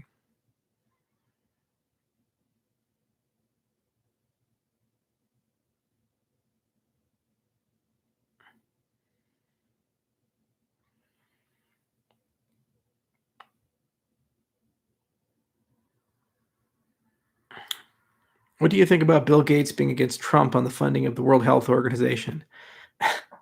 WHO is a unique organization. It's like all things, they do some good, they do not some good, and they do seem to be in some way controlled by the CCP. And I'm not sure why, given that China doesn't put in as much money as the United States does.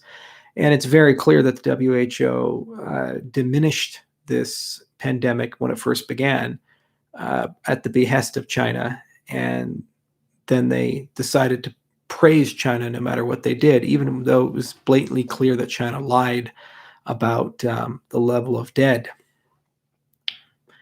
It's a screwy thing, and it's a sad thing, because these politics, they hurt people, and they hurt the entire world, and hundreds of thousands of people, probably millions by the time this is all said and done, will have died from this, and tens of millions, if not hundreds of millions of people have lost their jobs and now are drinking heavily, getting divorces, families are being broken up, and we're all going into some hard times because of this pandemic.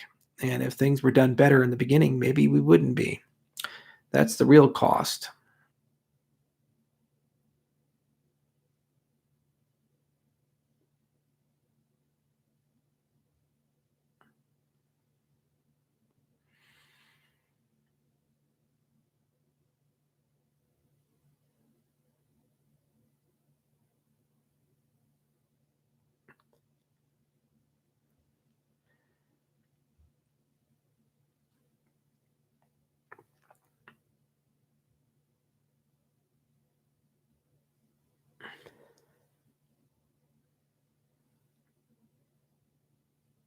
Are decentralized oracles possible? Yes.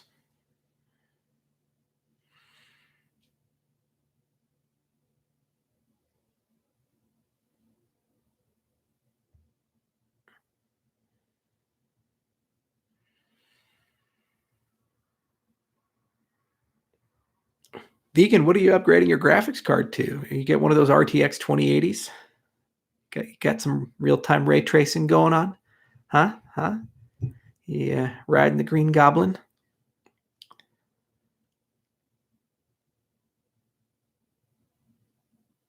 Do you play any games? I actually have been buying the intellectual property of old video games that I used to play as a kid, so I can remake them when I retire, like Legends of Valor, for example, negotiating on that one.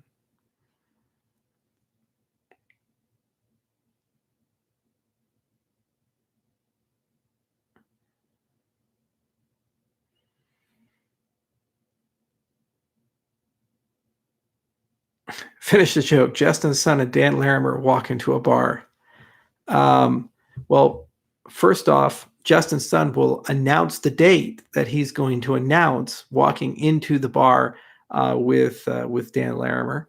Dan won't show up.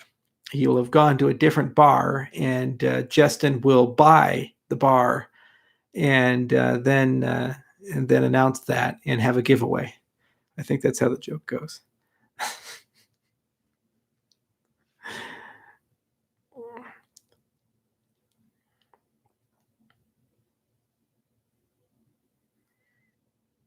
Holochain says they're beyond blockchain. Any thoughts? Databases are beyond blockchain. Everybody's beyond. Yeah, everybody's got their shtick. No respect. No respect. By the way, I'm the only guy in the space that's ever done a project with both Dan Larimer and Vitalik Buterin. Charles, have you planted anything this season on your ranch? Yeah, we're going to do hay this year.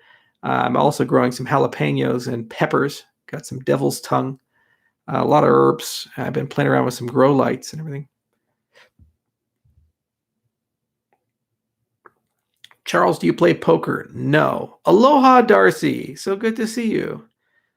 Darcy works in Maui, and I ran into her when I was with my family over in Maui about 2 years ago, I believe. Wonderful gal. Maui's going through some tough times. Its principal form of revenue is the tourism business and the hotel and hospitality industry. And obviously, coronavirus has stopped all of that. So it's really hurt the island economy.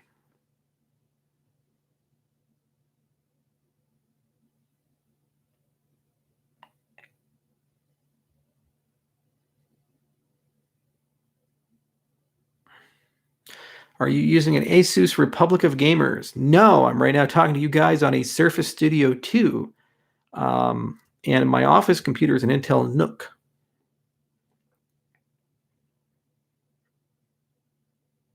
Charles, are you still fasting? I do fast every quarter, 1 week.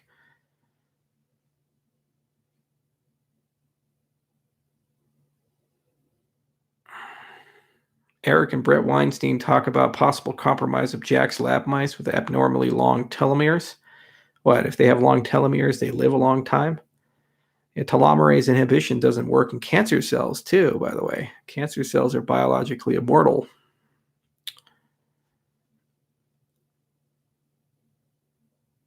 Do you have a fallout bunker in your ranch? No, I want the nuclear war to kill me.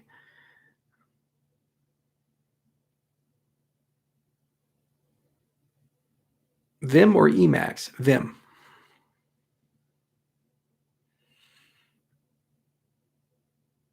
Any other product that you are working on that can have as much impact as Cardano? Yes, we currently are working on another product, secret product that is as large as Cardano. Would you consider a 40-day fast if I was in a prison camp?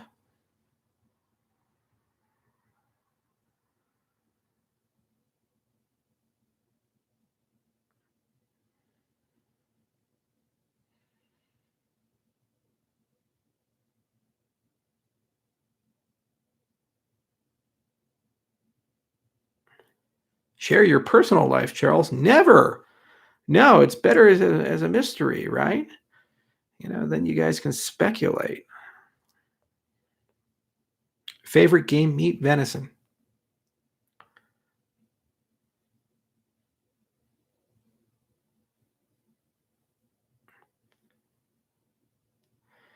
Well, thanks for the fasting motivation. My stint in ketosis was eye-opening. Yeah, it really is. The first time you go into ketosis, it's like, wow, where have you been my whole life? Hello from Argentina. Well, I love Argentina. It's a beautiful place. How's the weather right now?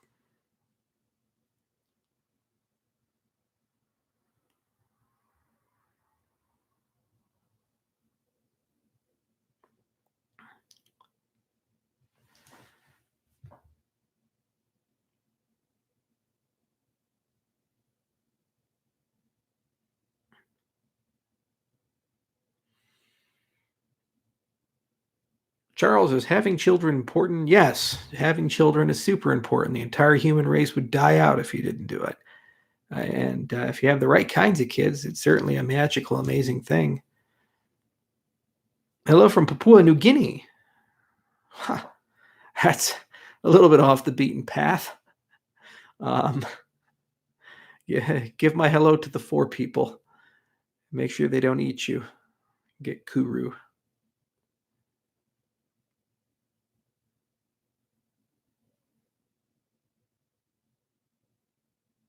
What's the last series from Netflix you loved? I really loved The Dark Crystal. Did you guys see The Dark Crystal? Anybody here? Ping it in the chat. It was so cool to see that. You know, I was a big Jim Henson fan. What was really amazing about The Dark Crystal when it was made as a movie back in the 1980s was that it was a passion project that Jim worked on. And he spent years and years and years designing the puppets and the sets, and a huge amount of time and money. It was just so much work. And really, it was the pinnacle of his career in terms of complexity and beauty for the puppeteering and for the sets. And just the milieu of that world and the cinematography with those puppets was hard to match. And what was so exciting about the Dark Crystal on Netflix, the series that they did, is it really did feel, for the most part, like it was part of that universe. And it was just good to revisit that. And CGI was able to fill in the gaps that were just so hard to make lifelike with the puppetry, especially with fast motion, like when they were jumping on the back of the Skeksis or these types of things. So kudos to Netflix for producing that. I thought that was a lot of fun, and I really, really deeply enjoyed the series. I'm also waiting for season 3 of Westworld to finish so I can watch all the episodes. What I used to do was save these big blocks and watch them, binge watch them on a plane for a long haul flight. But I'm not really doing any long haul flights. Any cliffs the wingsuit off close to you? Of course. I live in Colorado. We have these things called the Rocky Mountains. If you want to go die jumping off a cliff, there's plenty here to do that.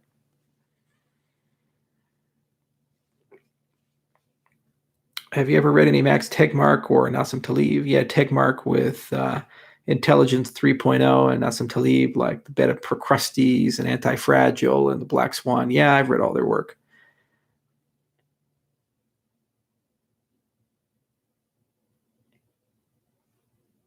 Tried Glengoyne Scotch? Yes. Very, very good Scotch. I'm a Glenmorangie Signet fan. I also like Macallan a lot. Although Japanese whiskeys are really, really good. Although I haven't drank this whole year. I've been dry since December last year. I Am the Walrus, Wayne. That was a very good Beatles song. Come on now. Hello from New Zealand. Good to have you guys here. Hey, from Las Vegas. Good to have you here, Modern. Always like you guys from Vegas. Thinking of naming my kid Wolfgang when he's born next week. Is that a bad idea?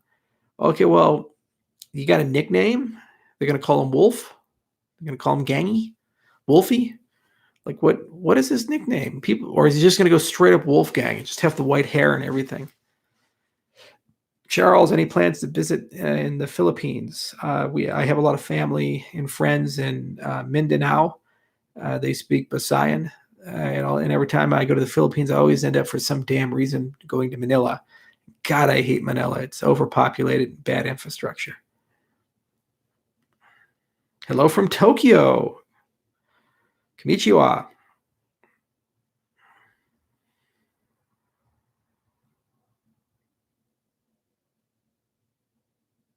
Did Jeffrey Epstein kill himself? No, he was killed by others people. he was he had dirt on Trump, Clinton, and the royal family. I mean, they got together in a room. Like, who's going to kill him? I mean, there's just so many people he had dirt on. Guys, Epstein is just an extension of something that's been going on for a very long time. The 1950s and 1960s, there were people who worked for OSS and the CIA. And what they would do is they would get prominent people drunk and have them sleep with underage or young women, record it, compromise them, and then basically use that to blackmail those people to do things for the intelligence agencies. uh, numerous declassified reports and documented cases of this happening historically in the 50s and 60s. It's the sea and mice compromise. Epstein was basically cut from that cloth. He wired up his little sex dungeon for sound and video, and he collected enormous amounts of data on his people that he brought to go and have fun on his little perverted sex ranch. And the minute that he got arrested, all those tapes disappeared. The police never got them. They were cleaned out. Somebody tipped them off. So he worked for an intelligence agency, and he was what they call a local asset. And he was pruned when he became inconvenient. It's been going on for a long time, and it will continue going on. This is just how statecraft works. It's terrible, it's sick, it's twisted, but that is the world we live in.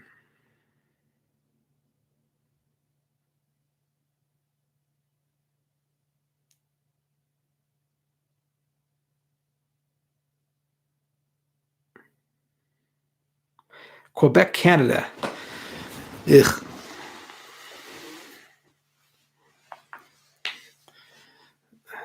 Yay, Canada. You know, it's weird. I have this strange relationship with Canada. When it peaks, I love Canada. When it ebbs, I'm like, it's the uncanny valley of America. I'm trying, guys. I really am. We Americans, we can just never fully understand.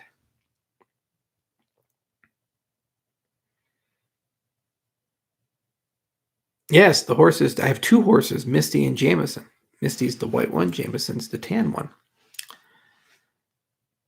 Why do you think Peter Schiff is wrong about the US dollar collapsing? Peter Schiff's an idiot. I've met him in person. I'll say it to his face. He's an idiot. Broken clock is right twice. How'd all those gold investments work out for you, Peter, after 2008? Not so well. And tell me how Bitcoin's going to fail. And it's worked pretty well for me. The dollar is not going to collapse. I mean, if it collapsed, just think through the consequences of that. What would replace it? The whole world economy would fall into a depression. Furthermore, our dollar is backed by our nuclear arsenal and our military, which is the most powerful in the world, and our trade agreements, which are the most pervasive in the world, and by the American people, who are the most technologically advanced, with all of the major Fortune 500 companies located here, and our infrastructure, which is world class. You can print and print and print. That doesn't go away. Long term, we will be decoupled and start feeling the consequences of our debt. And that is an existential concern. But this blanket, the dollar is going to fail idiocy that Schiff pushes is hysterical stupidity.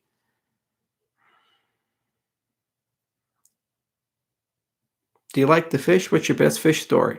I love fishing, especially deep sea fishing.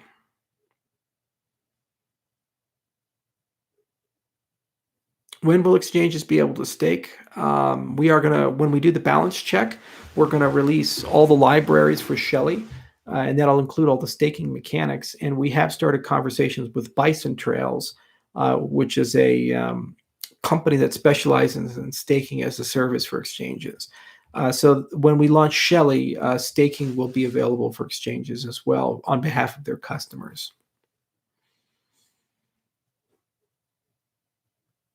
Hi from Victoria.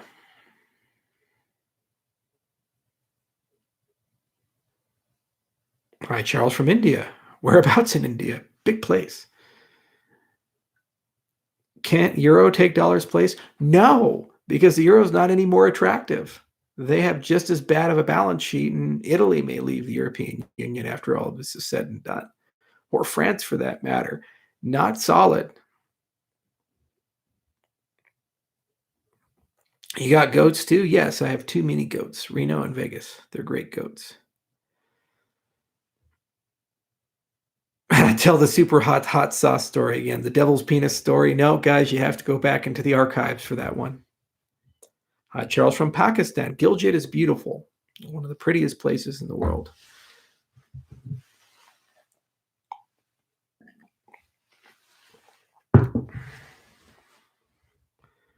How much gold do you think the U.S. holds? We are the largest holder of gold in the world. Several hundred tons, actually. Have you started your powered paraglider trading? No, I have not started the powered paraglider trading yet. Paramotor is what it was, principally because the instructor stopped doing lessons because of coronavirus. I was scheduled for my first lesson in April, right after doing wingsuit training that was scheduled in March with Jarno. And all of that got canceled because of this damn coronavirus.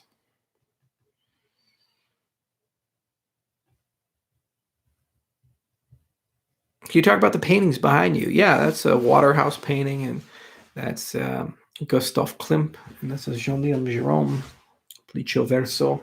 That's another Gérôme painting. Somebody commented in the comment section that they were posters. No, they're paintings. They're not posters. You know, people are weird over the internet.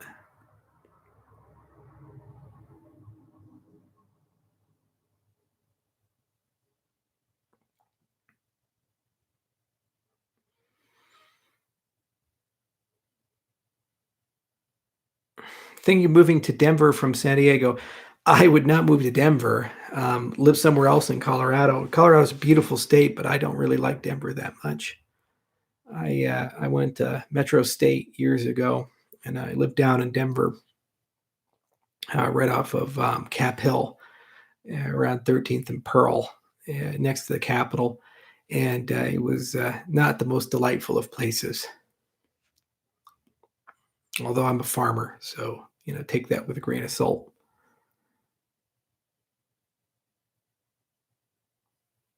Have you ever visited India? Yes, I have. Been all throughout India.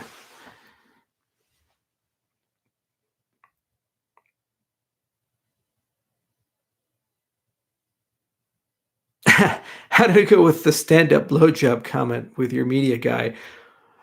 Well, Rod he's a good guy. He had hair before he worked for me. Now he's bald. I'm a hard guy to deal with. Come on, keep him coming. Hi, Charles. I'm at your front door. Can you let me in? You got through the gate? And the security system? And the dogs?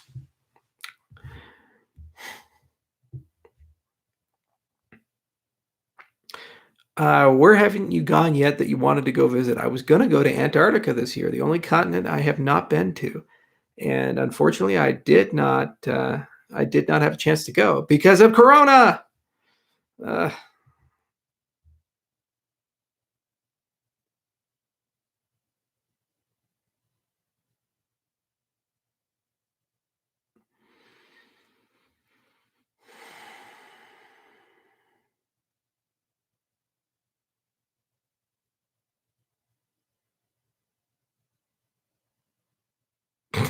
Have you done any kind of crime? The fuck kind of question is that? Come on, guys. Give me something here.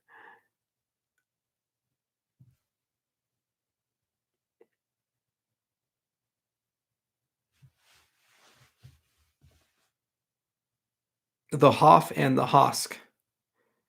What microphone are you using? The audio is nice. I have 3 different types of microphones that I commonly use. I have a Samson microphone that I travel with, a Rode mic in my main office. In my home office, I have a Yeti stereo mic, and all of them are very good mics. Do you believe in the Illuminati?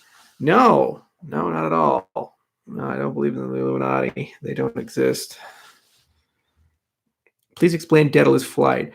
It's the software equivalent of Daedalus Flight is Google Chrome Canary. It's basically an advanced build of a mainnet wallet to allow us to rapidly release new features and functionality to mainnet for people to play around with real ADA. What do you think of Richard Hart? Never been on a show, never talked to him. Just another one of those guys.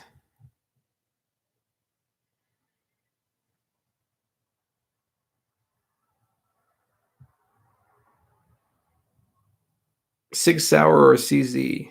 Ugh. I got an FN Tactical. How's that?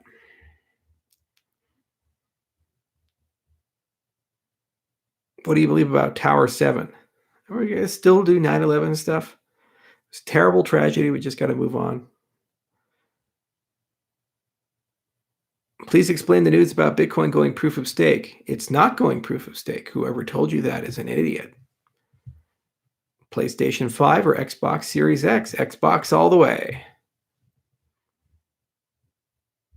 Did Carol Baskin feed her husband to tigers? I don't know. I mean, I'm not going to accuse somebody of murder based upon a fucking documentary. Come on, guys.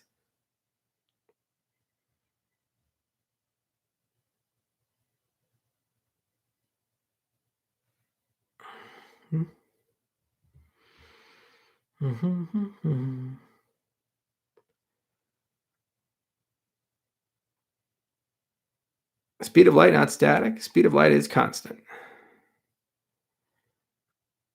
I really hope you launch Shelly this year. Me too, Zane. Me too. I really do. In fact, because you asked, we weren't going to do it, but now we're going to do it. We're going to launch it. Okay. Just because of you. You know, I was calling my guys on the phone saying, you know, maybe we should just put it on the shelf and go play golf and shit. But I saw that comment from you and I said to myself, I just got to launch it this year now. I cannot let Zane down. Just cannot let him down. Ugh. You ever seen a giraffe? I own a giraffe. His name is Chips. He lives in South Africa.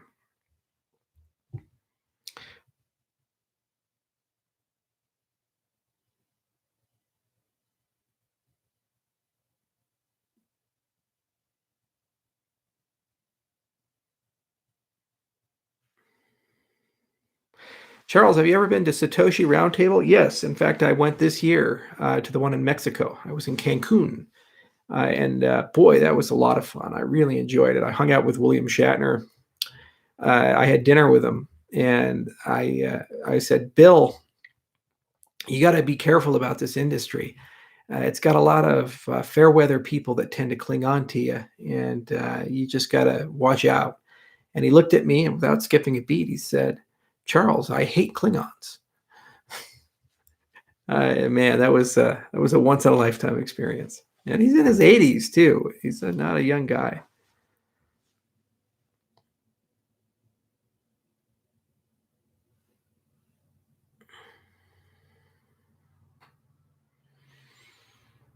Charles, do you think COVID-19 was made by someone in a lab like people make it out to be? My belief is that the Chinese government in 2003, after the original coronavirus outbreak, decided that it was in their best interest to start studying coronavirus for therapeutics and vaccinations because they very rightfully understood that this had a potential to become a global pandemic if it wasn't handled correctly, and that they got lucky with 2003. There was a lab in Wuhan specifically to study coronavirus and had those bats in it. My personal belief, and it looks like the intelligence agencies are starting to dig up some information on this, is that one of the people at the lab got infected and either was mild or asymptomatic due to a safety issue, and then went for lunch at the wet markets and spread it to people.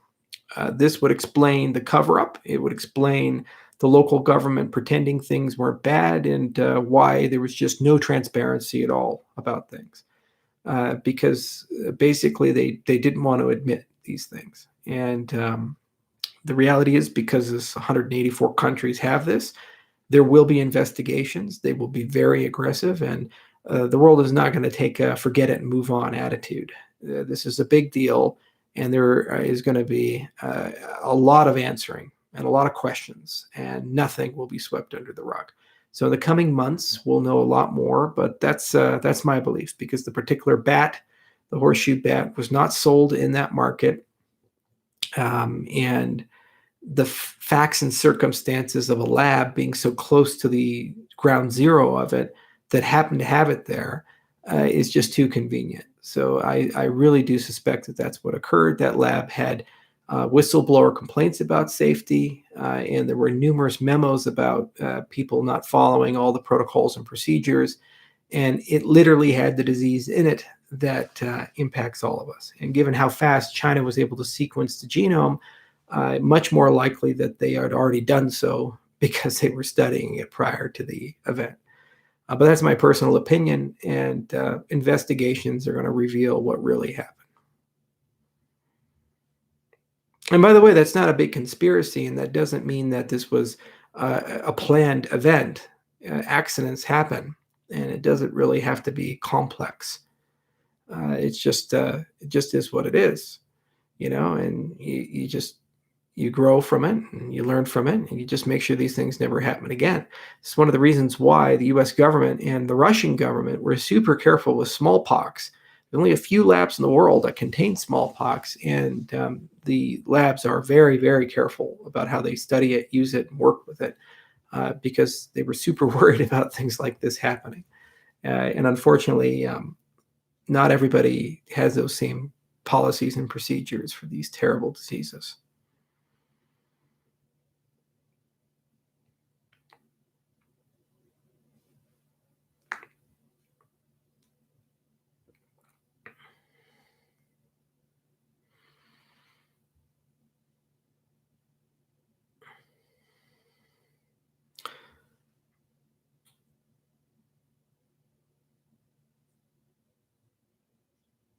If you were an animal, what animal would you be? A dragon, a bronze dragon.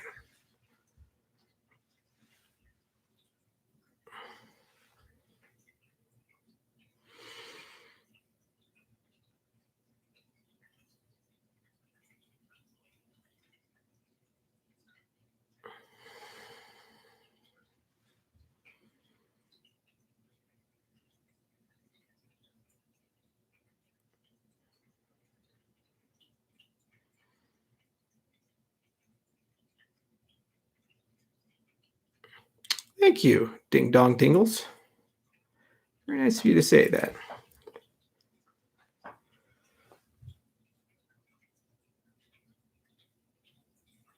Would you own a yacht? No, absolutely not.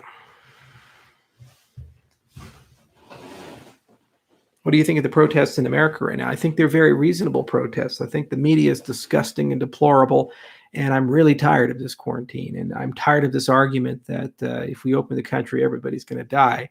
Guys, Sweden is open, and if you extrapolate their population for the Italian population, they have less deaths. So why the fuck are we doing all this? It makes no sense. It just makes no sense. It's a travesty, and it's hurting poor people. So you have a case where wealthy people have shut the country down, kicking 30 million poor people into more poverty, and they're doing nothing for those poor people. Furloughing mortgages. So you give them 3 months off, and then on the fourth month, they have to pay all 4 months at once. Why not just make the loan 3 months longer and tell them they don't have to pay for 3 months? It's unbelievable what's happening, and they're not going to take it. They're not going to take it. It's going to create a whole problem. It's a scam. Have you ever visited New Zealand before, Charles Hoskinson? Yes, both North and South Island. And I even played with a kakapo. Those are cool parrots.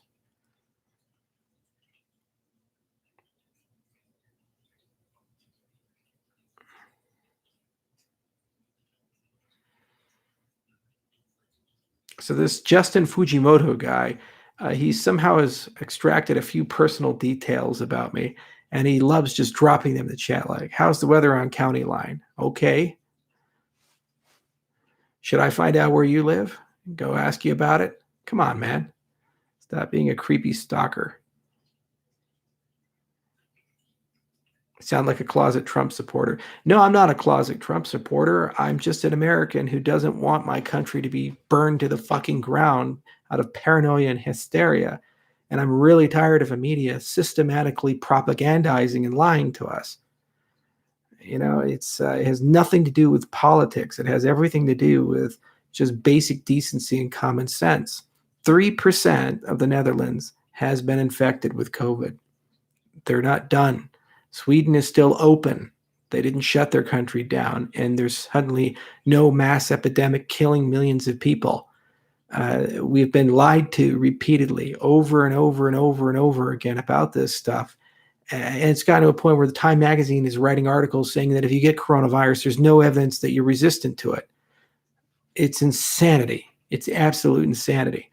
So this disease that's damn near identical to the last one, it's just a little bit more infectious from the 2003 variant. The people who got it in 2003 are resistant to it, and basically that's how this stuff works. But no, let's just not believe that. It just makes me so angry because I'm okay. I live on a beautiful farm. I own the farm. I'm a millionaire. I have well more than enough money to do whatever the fuck I want to do for the rest of my life. It doesn't matter to me. And the reality is the decisions they are making are impacting the waitresses. They're impacting the entertainment business people, the sports people. They're impacting everyday people make 50 grand a year. And those people can't pay their rent. Those people are living paycheck to paycheck, and they've been absolutely destroyed. Absolutely destroyed. The people making decisions to destroy them, like Bill Gates, he's got $100 billion. It's like a guy sitting on a pile of food telling you you shouldn't eat. You're starving while he has his pile of food and he's eating. It's disingenuous and disgusting. But it'll save all these lives. There are different ways to do these things, and there are fact-based ways to do these things, and we're not doing it. And it's just hurting the poorest and most vulnerable amongst us.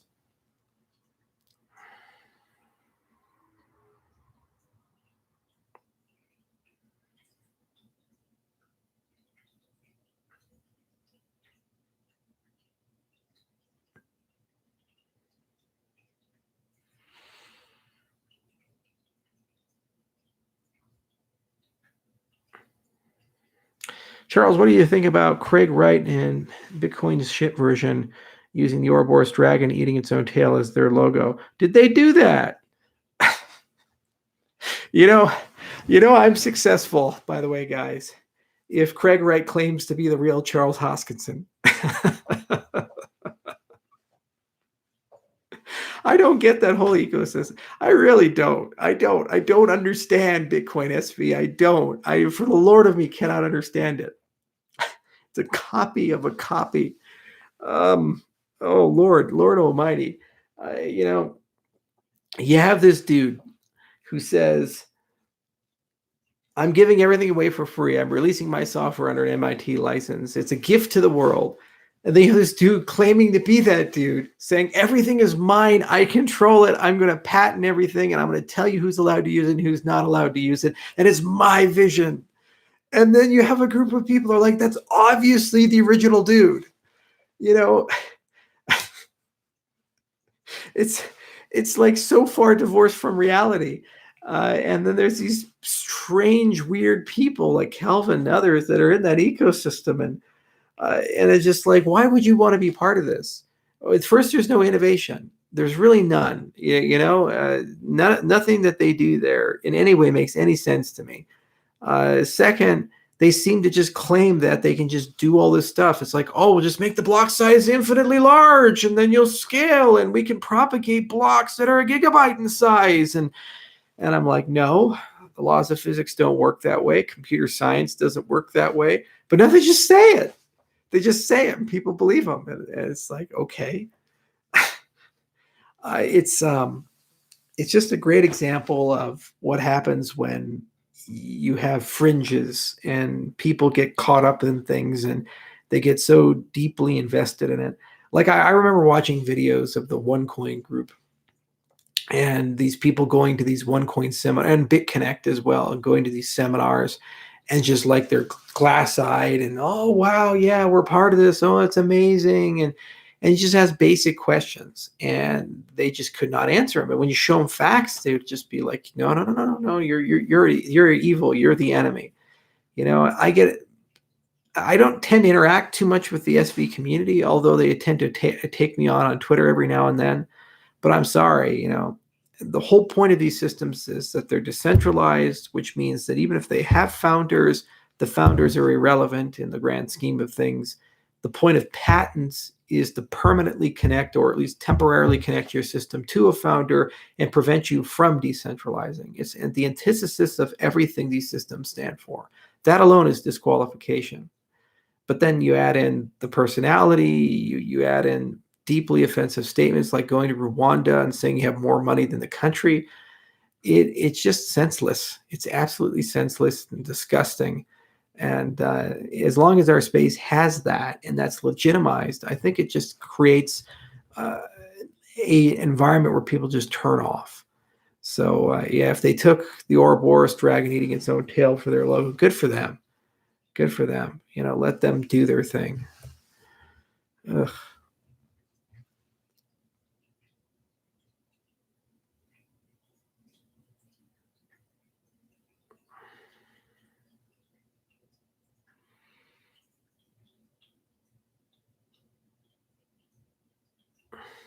Are you voting for Joe Biden? No, I will not vote for somebody who has dementia.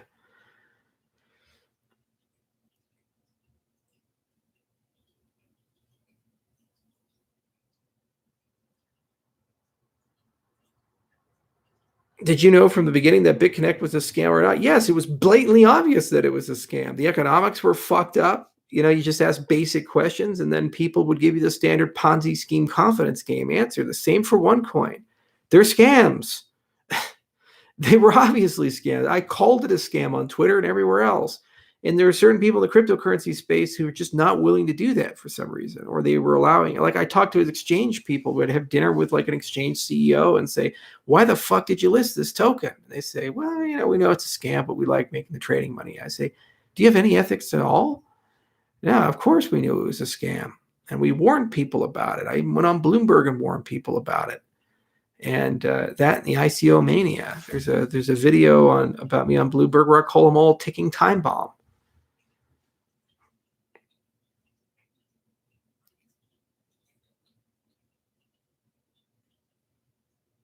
Ron Paul is my boss. Always will be my boss.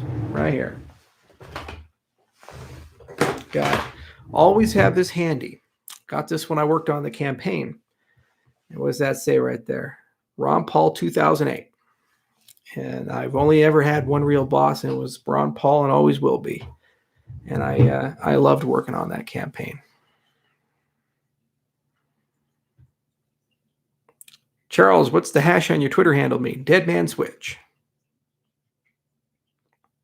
As of today, Biden or Trump. If I had to choose between both of them, I would abstain, but no reality I'd ever vote for Biden.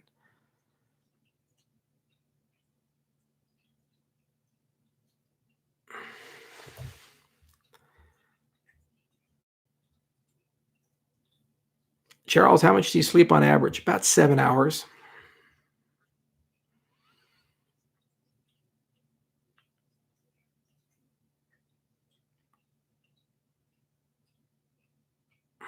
Charles, would you pay to watch a pay-per-view fight in Botswana between a grizzly bear and a Bengal tiger?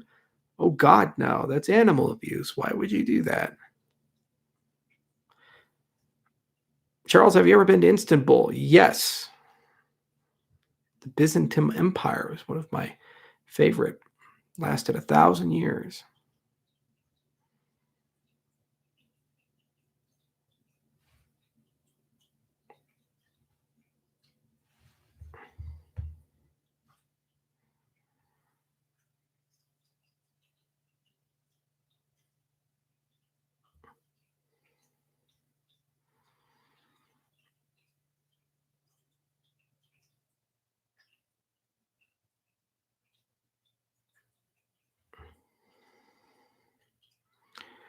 Why does everybody who's worked with you in the past talk badly about you?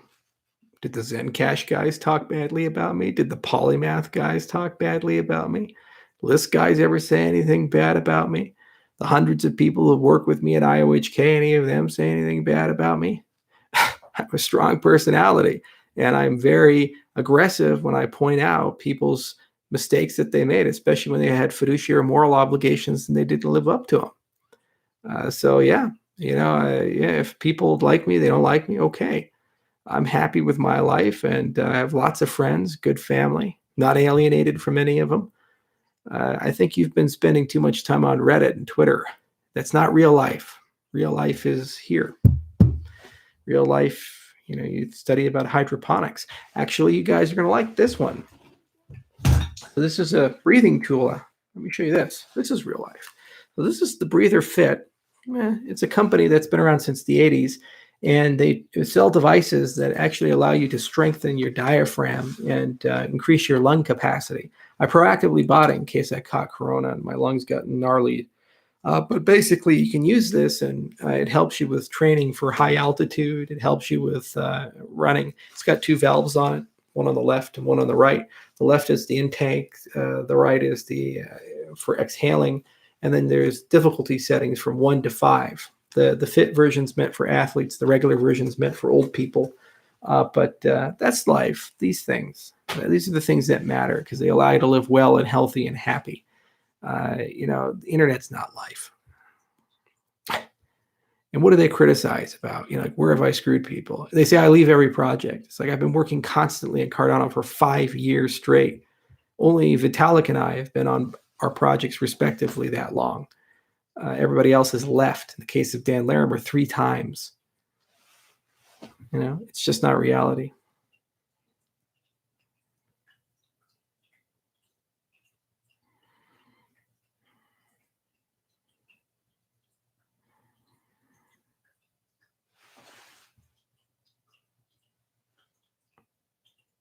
Do you eat bats, Charles? No, scorpions.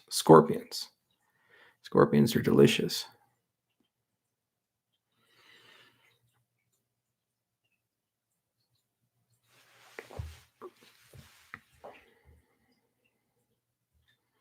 Dan Larimer has more credibility than you, Charles? Okay, we know who Bitcoin Ned is. Good to meet you, Ned. I think you're in the wrong live stream. Thoughts on Starlink? LEO satellites with low latency? Sign me up. I'm right now on 4G out here. I'd love to have a better internet connection.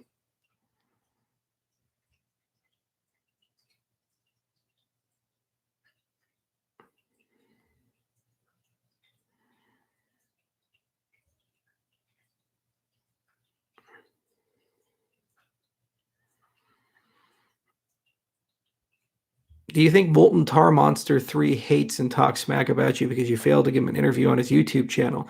Okay, first, he didn't even create his own content. He's got some other guy named James who does that for him. He's just the face. And then second, the guy is just a shock jock, and he makes his money by controversy. So the model is pretty simple. You say outlandish, crazy, slanderous things. They're so outrageous that they invite a response. The minute you respond to it, you validated the controversy. And then lots of people go and watch it like a train wreck. And the more views, the more money. That's how the model works. It can be Alex Jones telling me about the DMT Nazi aliens, or it can be Molten Tar Monster number 3 saying things that basically invite a lawsuit. Either or, this is the model. And if you get really good at it, you can actually get rich. But more often than not, you burn yourself out and you become a terrible human being, especially if you start believing your own bullshit.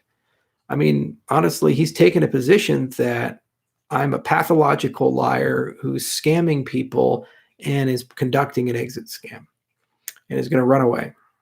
So when we ship everything that we claim we're going to ship, what does he do? It's one thing to say, I don't believe they're being realistic or reasonable, or they're going to achieve what they set out to achieve, or the price won't go up. Everybody can have an opinion. That's fine. If you ask Joe Lubin about Cardano, I'm sure he'll say hedged statements. But it's another thing entirely to say that somebody's a criminal and unethical and is lying to people. Because when we do the things we say we're going to do, then your credibility is not just lost in that one instance, your credibility is permanently lost. And so it's not a sustainable model, the Molten Tar Monster model. It's a self-defeating model that always burns its way out. And everybody who goes down that road always loses. And so the safest thing you can do is just avoid them and not fight with them, because you'll get the molten tar on yourself and you let them slowly burn themselves to death, which is what he's doing. Already lost his Twitter page.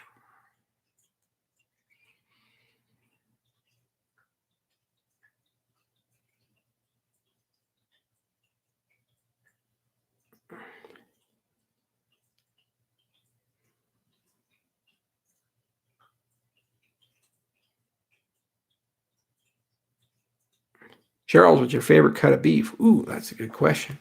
Filet mignon is great. I really do. I'm a big porterhouse fan as well. What's your retirement plan? Hydroponics, controlled environment agriculture. Even got a book on it right here. Let me show you guys. It's actually from Howard Resch. Hydroponic food production. And Resch is kind of like the godfather of hydroponics. He's been doing it for 40 years. And I got grow lights back there and all kinds of cool things. I'm learning a lot of stuff right now about basically how to set it up. I got 50 acres to play around with. Farm to fork, you can get 15% returns on hydroponics. And if you put an aquaponics setup, you can actually have fish and the hydroponic setup. And you can grow all kinds of crazy things. Right now, I'm doing a lot of experiments with peppers and herbs. So I'm growing devil's tongue and super hot peppers and chili peppers and jalapenos and so forth, and having a variety of different results.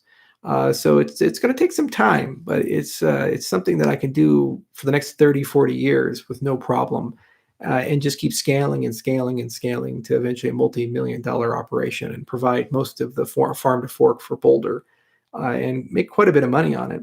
And it's just a beautiful lifestyle. It's fun to wake up every morning and just see your plants, talk to your plants, and make sure they're properly watered and that relaxed pace of life.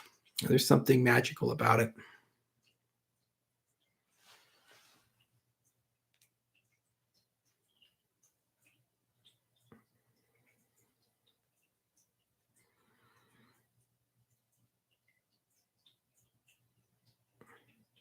No, I'm not required to promote ADA.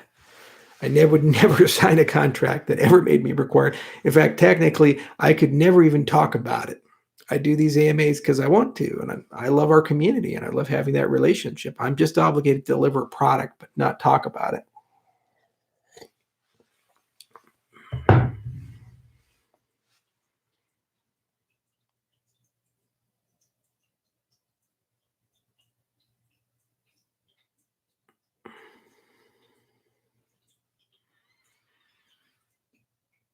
Charles, do you smoke weed? No. It's very popular in Colorado, but it's a dreary drug. It dulls you. Never take substances that dull you.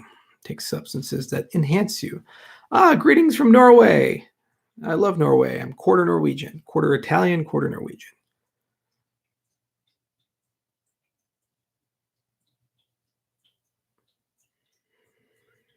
Hot chocolate or coffee? Coffee. Hello from Karachi. Good to have you here.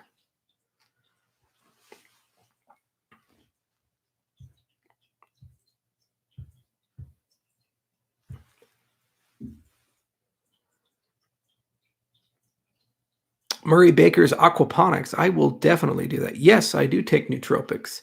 Been experimenting a lot with lion's mane recently. It's a great substance.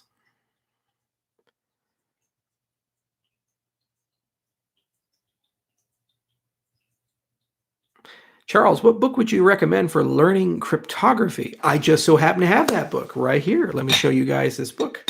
Move my coffee pot right here. Move my keyboard right there. Oopsie.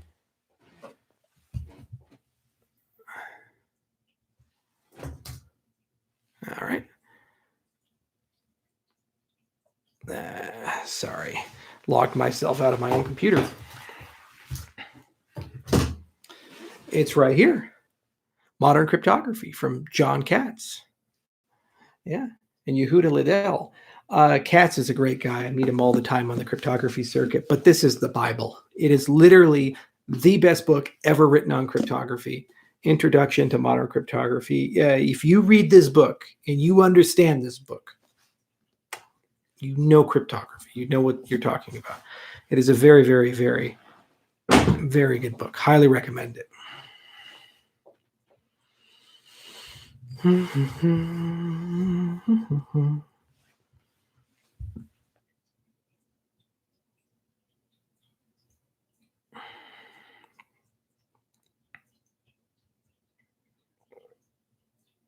Hello from Sweden. Nice to see you. Stockholm.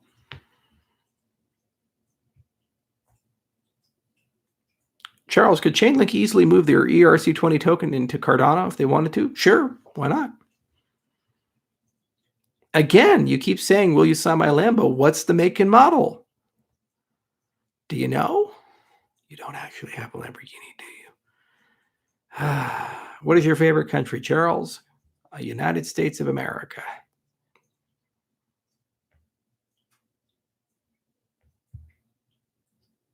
The AeroGarden hydroponic system, I would highly recommend AeroGarden. I got one right there, and I got another one in the office. And they're just great. They're super easy to use. They're idiot-proof, and it just gets you started.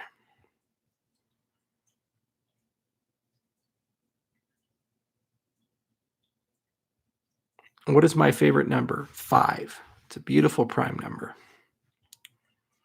Still streaming? You damn right I'm still streaming. It's Saturday and fucking pandemic. What the hell am I supposed to do?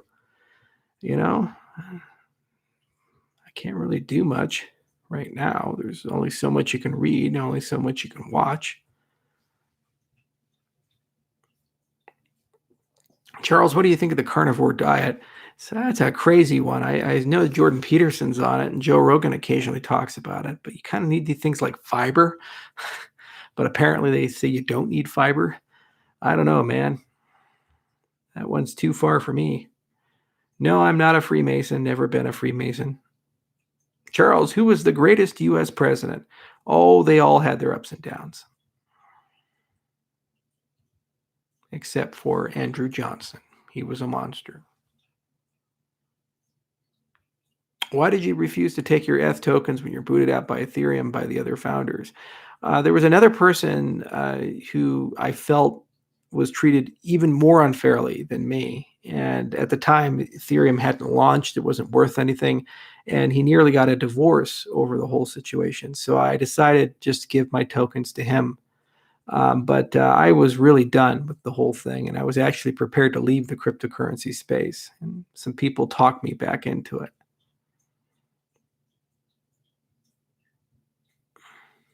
It was 293,000 Ether if I had taken it, which at the all-time high would have been worth about $350 million. Go figure. Favorite fruit? Star fruit.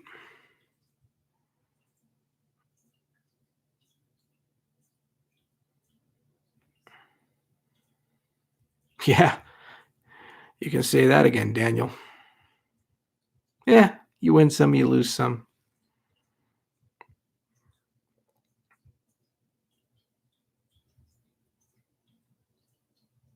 Juice fasting makes no sense because when you're fasting, you're in a ketogenic state. When you're taking juice, the juice has sugar. The sugar knocks you out of ketosis, and then you burn less fat. You know, the mechanisms are like you have a refrigerator and a deep freezer in the basement and a door locking the basement. And insulin is that door, okay? So biochemically, what happens when you fast is in the first 12, 24 hours, you're depleting all the glucose in that refrigerator. You're taking all that fast available stuff. Then your body's like, oh, I'm completely out. I guess we're going to have to go to the basement and go get some of that fat out of the deep freezer. So if you have low levels of insulin, the door to the basement is unlocked. And you can go down and start harvesting fat and turning it to ketones and processing that. And then your body will eat various dead cells and other things through a process called gluconeogenesis to basically create its own glucose for the 10% of your glucose consumption that your brain needs, because it can't completely run on ketones. So if you take juice, what you're doing is the sugar in the juice keeps the insulin levels high, okay? And so what that means is that door to the basement is locked. So when your body is trying to go and pull energy out of its fat reserve, it's harder for it to do that. So you're not in ketosis, but you're on a caloric restricted diet, still metabolizing glucose, which means that the only place it's going to be able to get excess glucose from is by accelerating gluconeogenesis and eating your muscles. So it just makes no sense to do these low-calorie juice fasts. They just atrophy your muscles. You're hungry all the time because your ghrelin levels are high, and you can't properly metabolize your fat.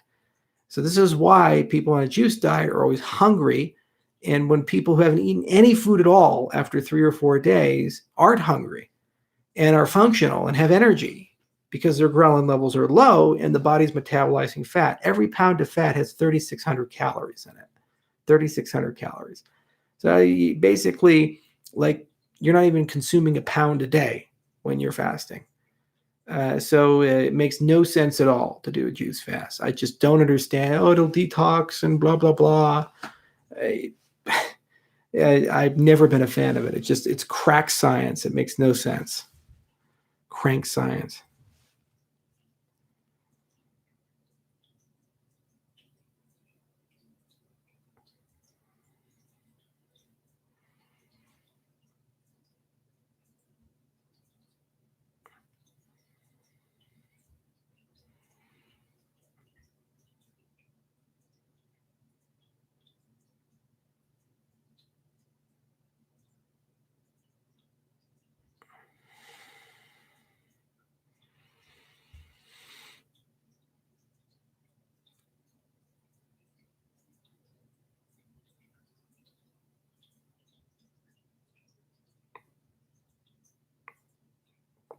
Are you the favorite child? No, my brother is. My brother's a doctor, and he's the third generation of physicians. I was the redheaded stepchild who became a mathematician. Charles, what model of mouse do you use? The mouse that came with the Microsoft Surface. How about that? Yeah, that is a nice mouse, sir.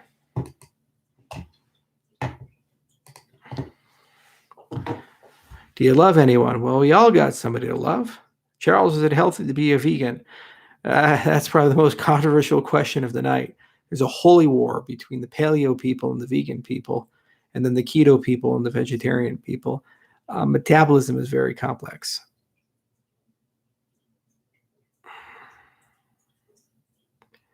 And honestly, I'm not going to prescribe lifestyle choices to you. All I know is I do much better on a ketogenic diet than I do if I try to be a vegetarian.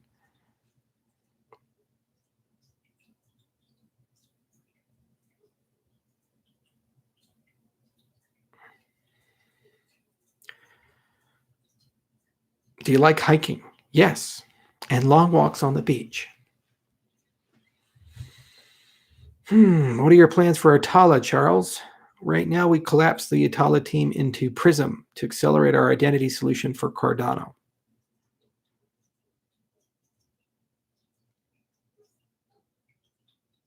How about water fasting? Water fasting is great. In fact, that's how you fast. You get yourself a big jug of water, gallon a day, and you just drink that. And then make sure you throw in some salt, get your proper electrolytes in, and then make sure you break the fast with non-solid foods for the first day, and you'll be okay. Fasting is not hard.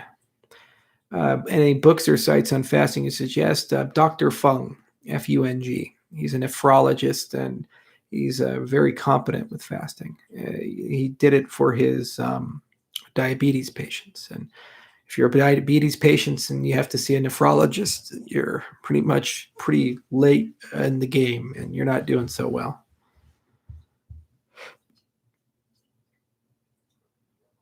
Charles, would you ever eat your horse if that's all that was left? Of course, horse meat's delicious.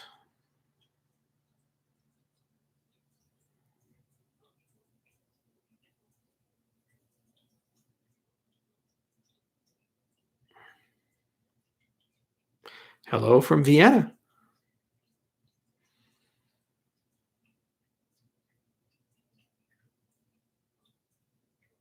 Have you tried shark? Yes, I've had shark fin soup.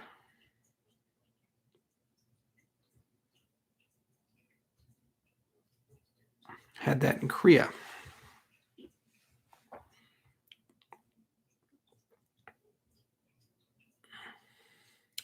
That router in the background is an Asus gaming router. That's correct.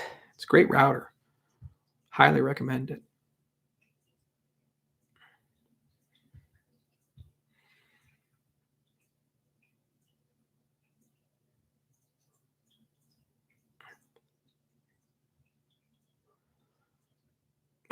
Yes, I am the wealthiest member of the family. Mediterranean diet's okay. Makes a lot of sense.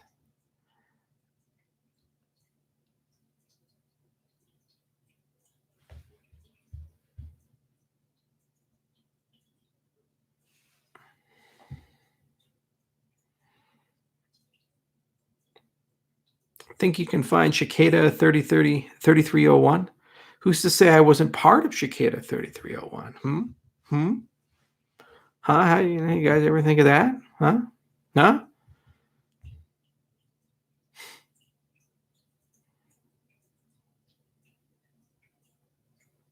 Charles, have you ever thought about asking for some of your wrath back? Never came up. Never thought about it. You just move on from these things, guys. Despite the fact that I didn't take the ether, I still did very well. You know, it's not about money. It's about doing what you love every day and enjoying what you love doing and living well. Thoughts about who? Baba O'Reilly was a great song.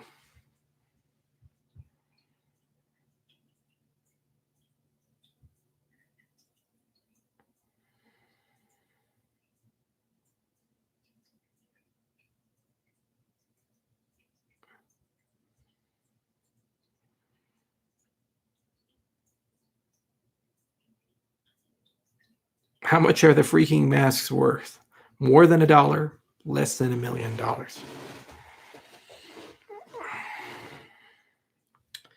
Do.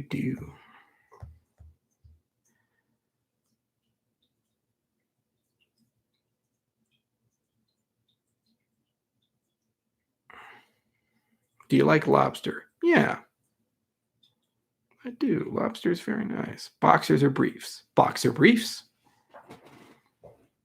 I actually wear Cool 32. That's my brand of underwear. It's great stuff.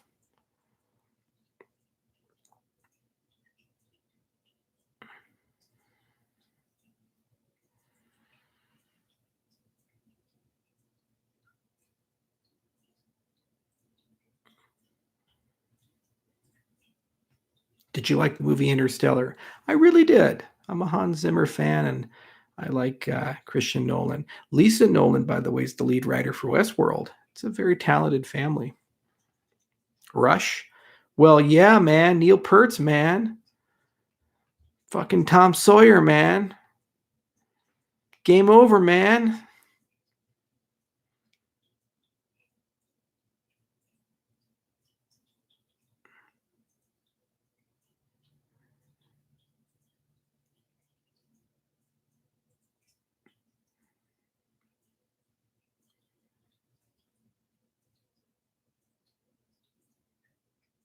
Have I tried VR? Yes, I've tried both the Oculus Rift and the HTC Vive.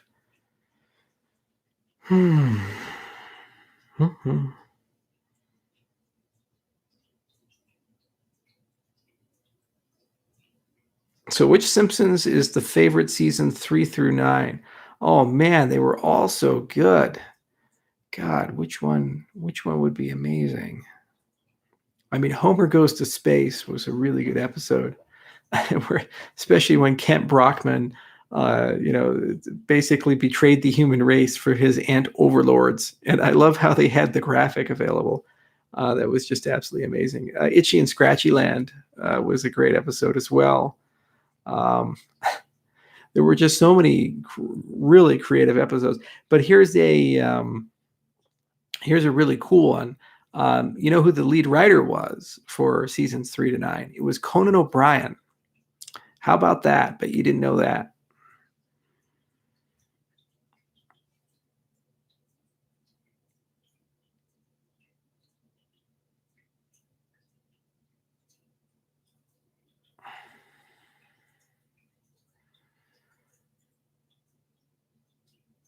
What are your opinions on Jocko Willink? American hero, very motivational guy, and I really respect what he's been doing. Favorite Mega Man X game? Oof.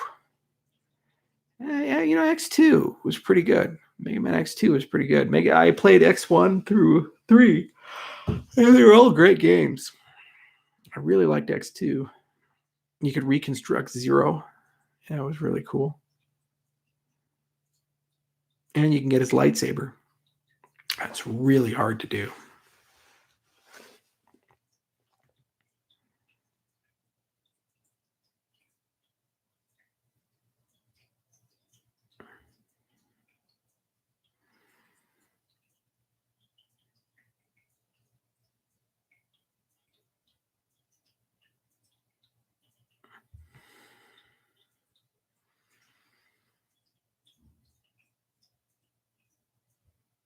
Gal Gadot or Jessica Alba?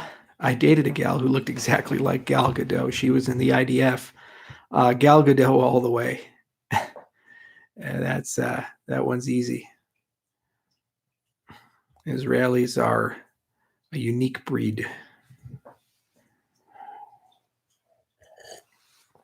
Favorite NES game? Super Mario World 3 was amazing, and I also really loved Fantasy Island, or Adventure Island, excuse me, with little dinosaurs that are on the playing cards. Do you plan to fire Duncan? No. Duncan's Duncan. He's a great guy.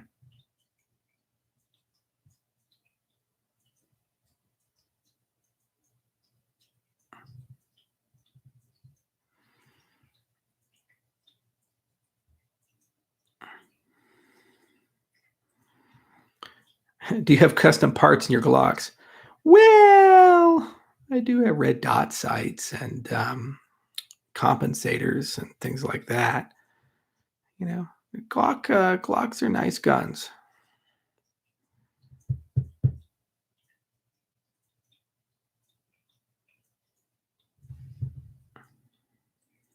You keep asking the same question about Peter Schiff. Get a hint. I've already answered the Peter Schiff question. He's a schmuck. There's no sense in talking about any of the stuff he does. You know, anybody who says my industry is a scam, it's going to zero, and there's no intrinsic value in it, is an idiot.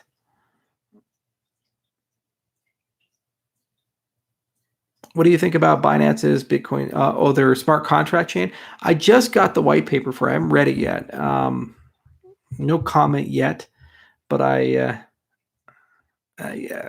honestly don't think. No comment.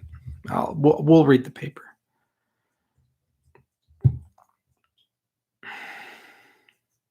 Almost got me on that one. Almost.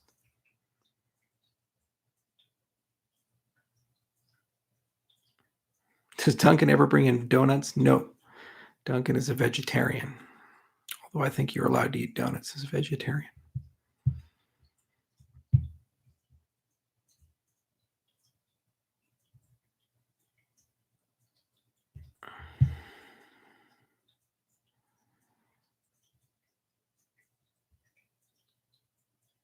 I need to have background tunes with Charles Hossie. That would be nice, wouldn't it? Favorite soccer team? The Ginger Hippos. David, my people. My people.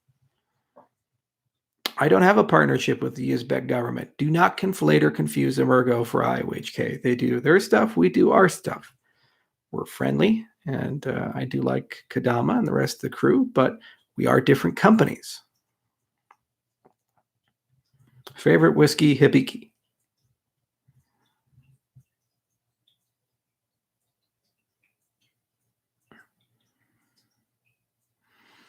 Mm-hmm.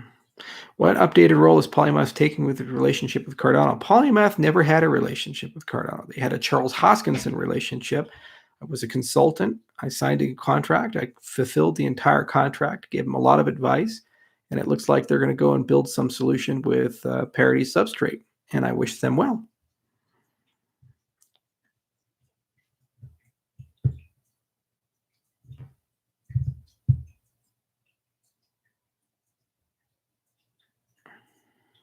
You excited about the halving? We're almost halfway there.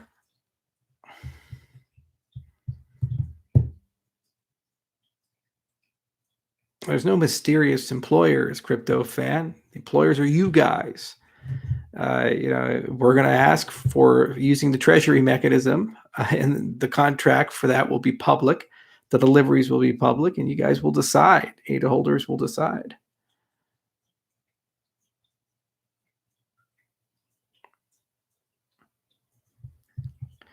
I swear, some people.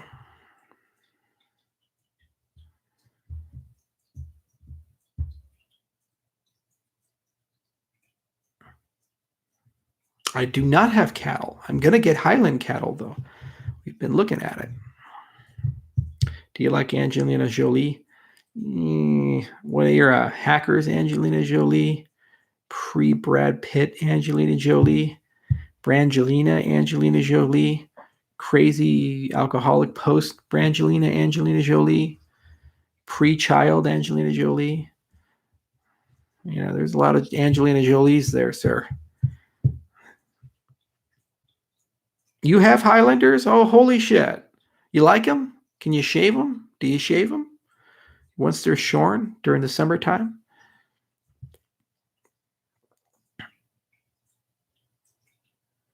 Scottish Highlanders, the Queen's beef. There you go. Is the woman in the painting behind you crying? Yes, she's crying tears of gold. Gustav Klimt slept with that woman.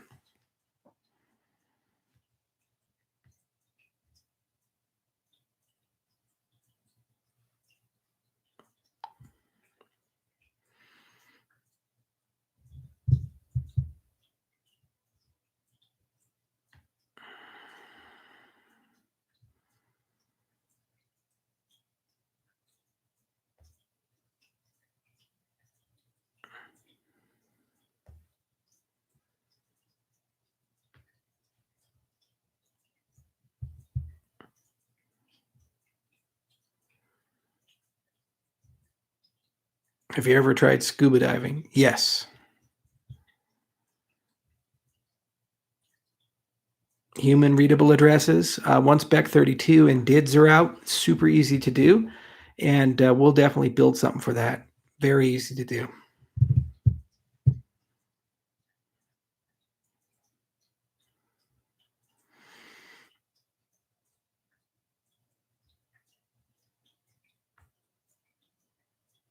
White women are Latinas.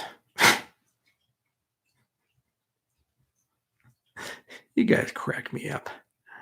Crack me up. Any thoughts on a private jet, or does first class, business class work for you? If a jet of what kind? Gulfstream G700 is best jet you can buy. I love that jet. Boeing business jets are very nice too. The new Boeing business jets on the 737 frame are just incredible. You can have a full king size bedroom in them. Business class is generally good enough. My ex-girlfriend's dad had an oil company, and he flew private all the time. So it was always nice being the young 20-something aspiring mathematician boyfriend who got to tag along on a girlfriend's dad's private jet. That was fun.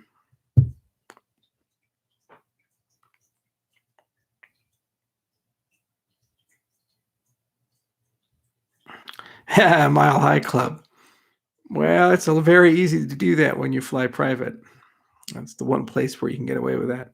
You can also smoke on the planes too. You're not supposed to, but you can. Yeah, why I broke up. There are days I ask myself that. Well, not anymore. Life has improved a bit. You cross your Scottish Highlanders with white face. Where are you based? Are you actually in the UK or are you outside?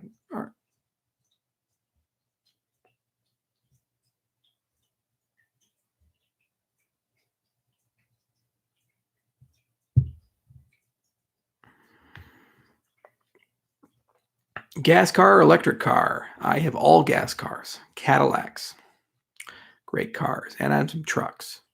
And I have another car. I keep it. It's a special car.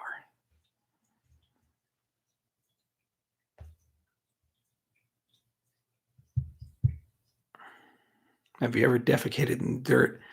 Yeah, these are the bottom of the barrel questions.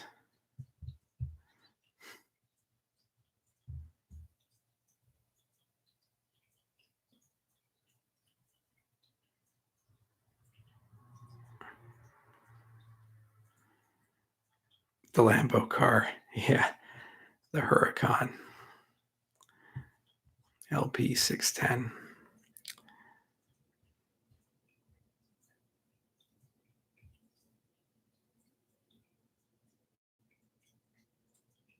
Are you wearing a wig?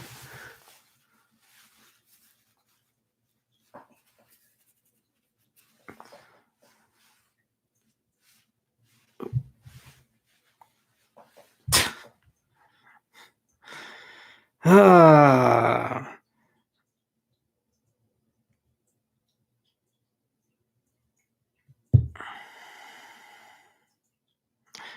right, enough of this. Good night, everybody. Been a lot of fun. Good live stream.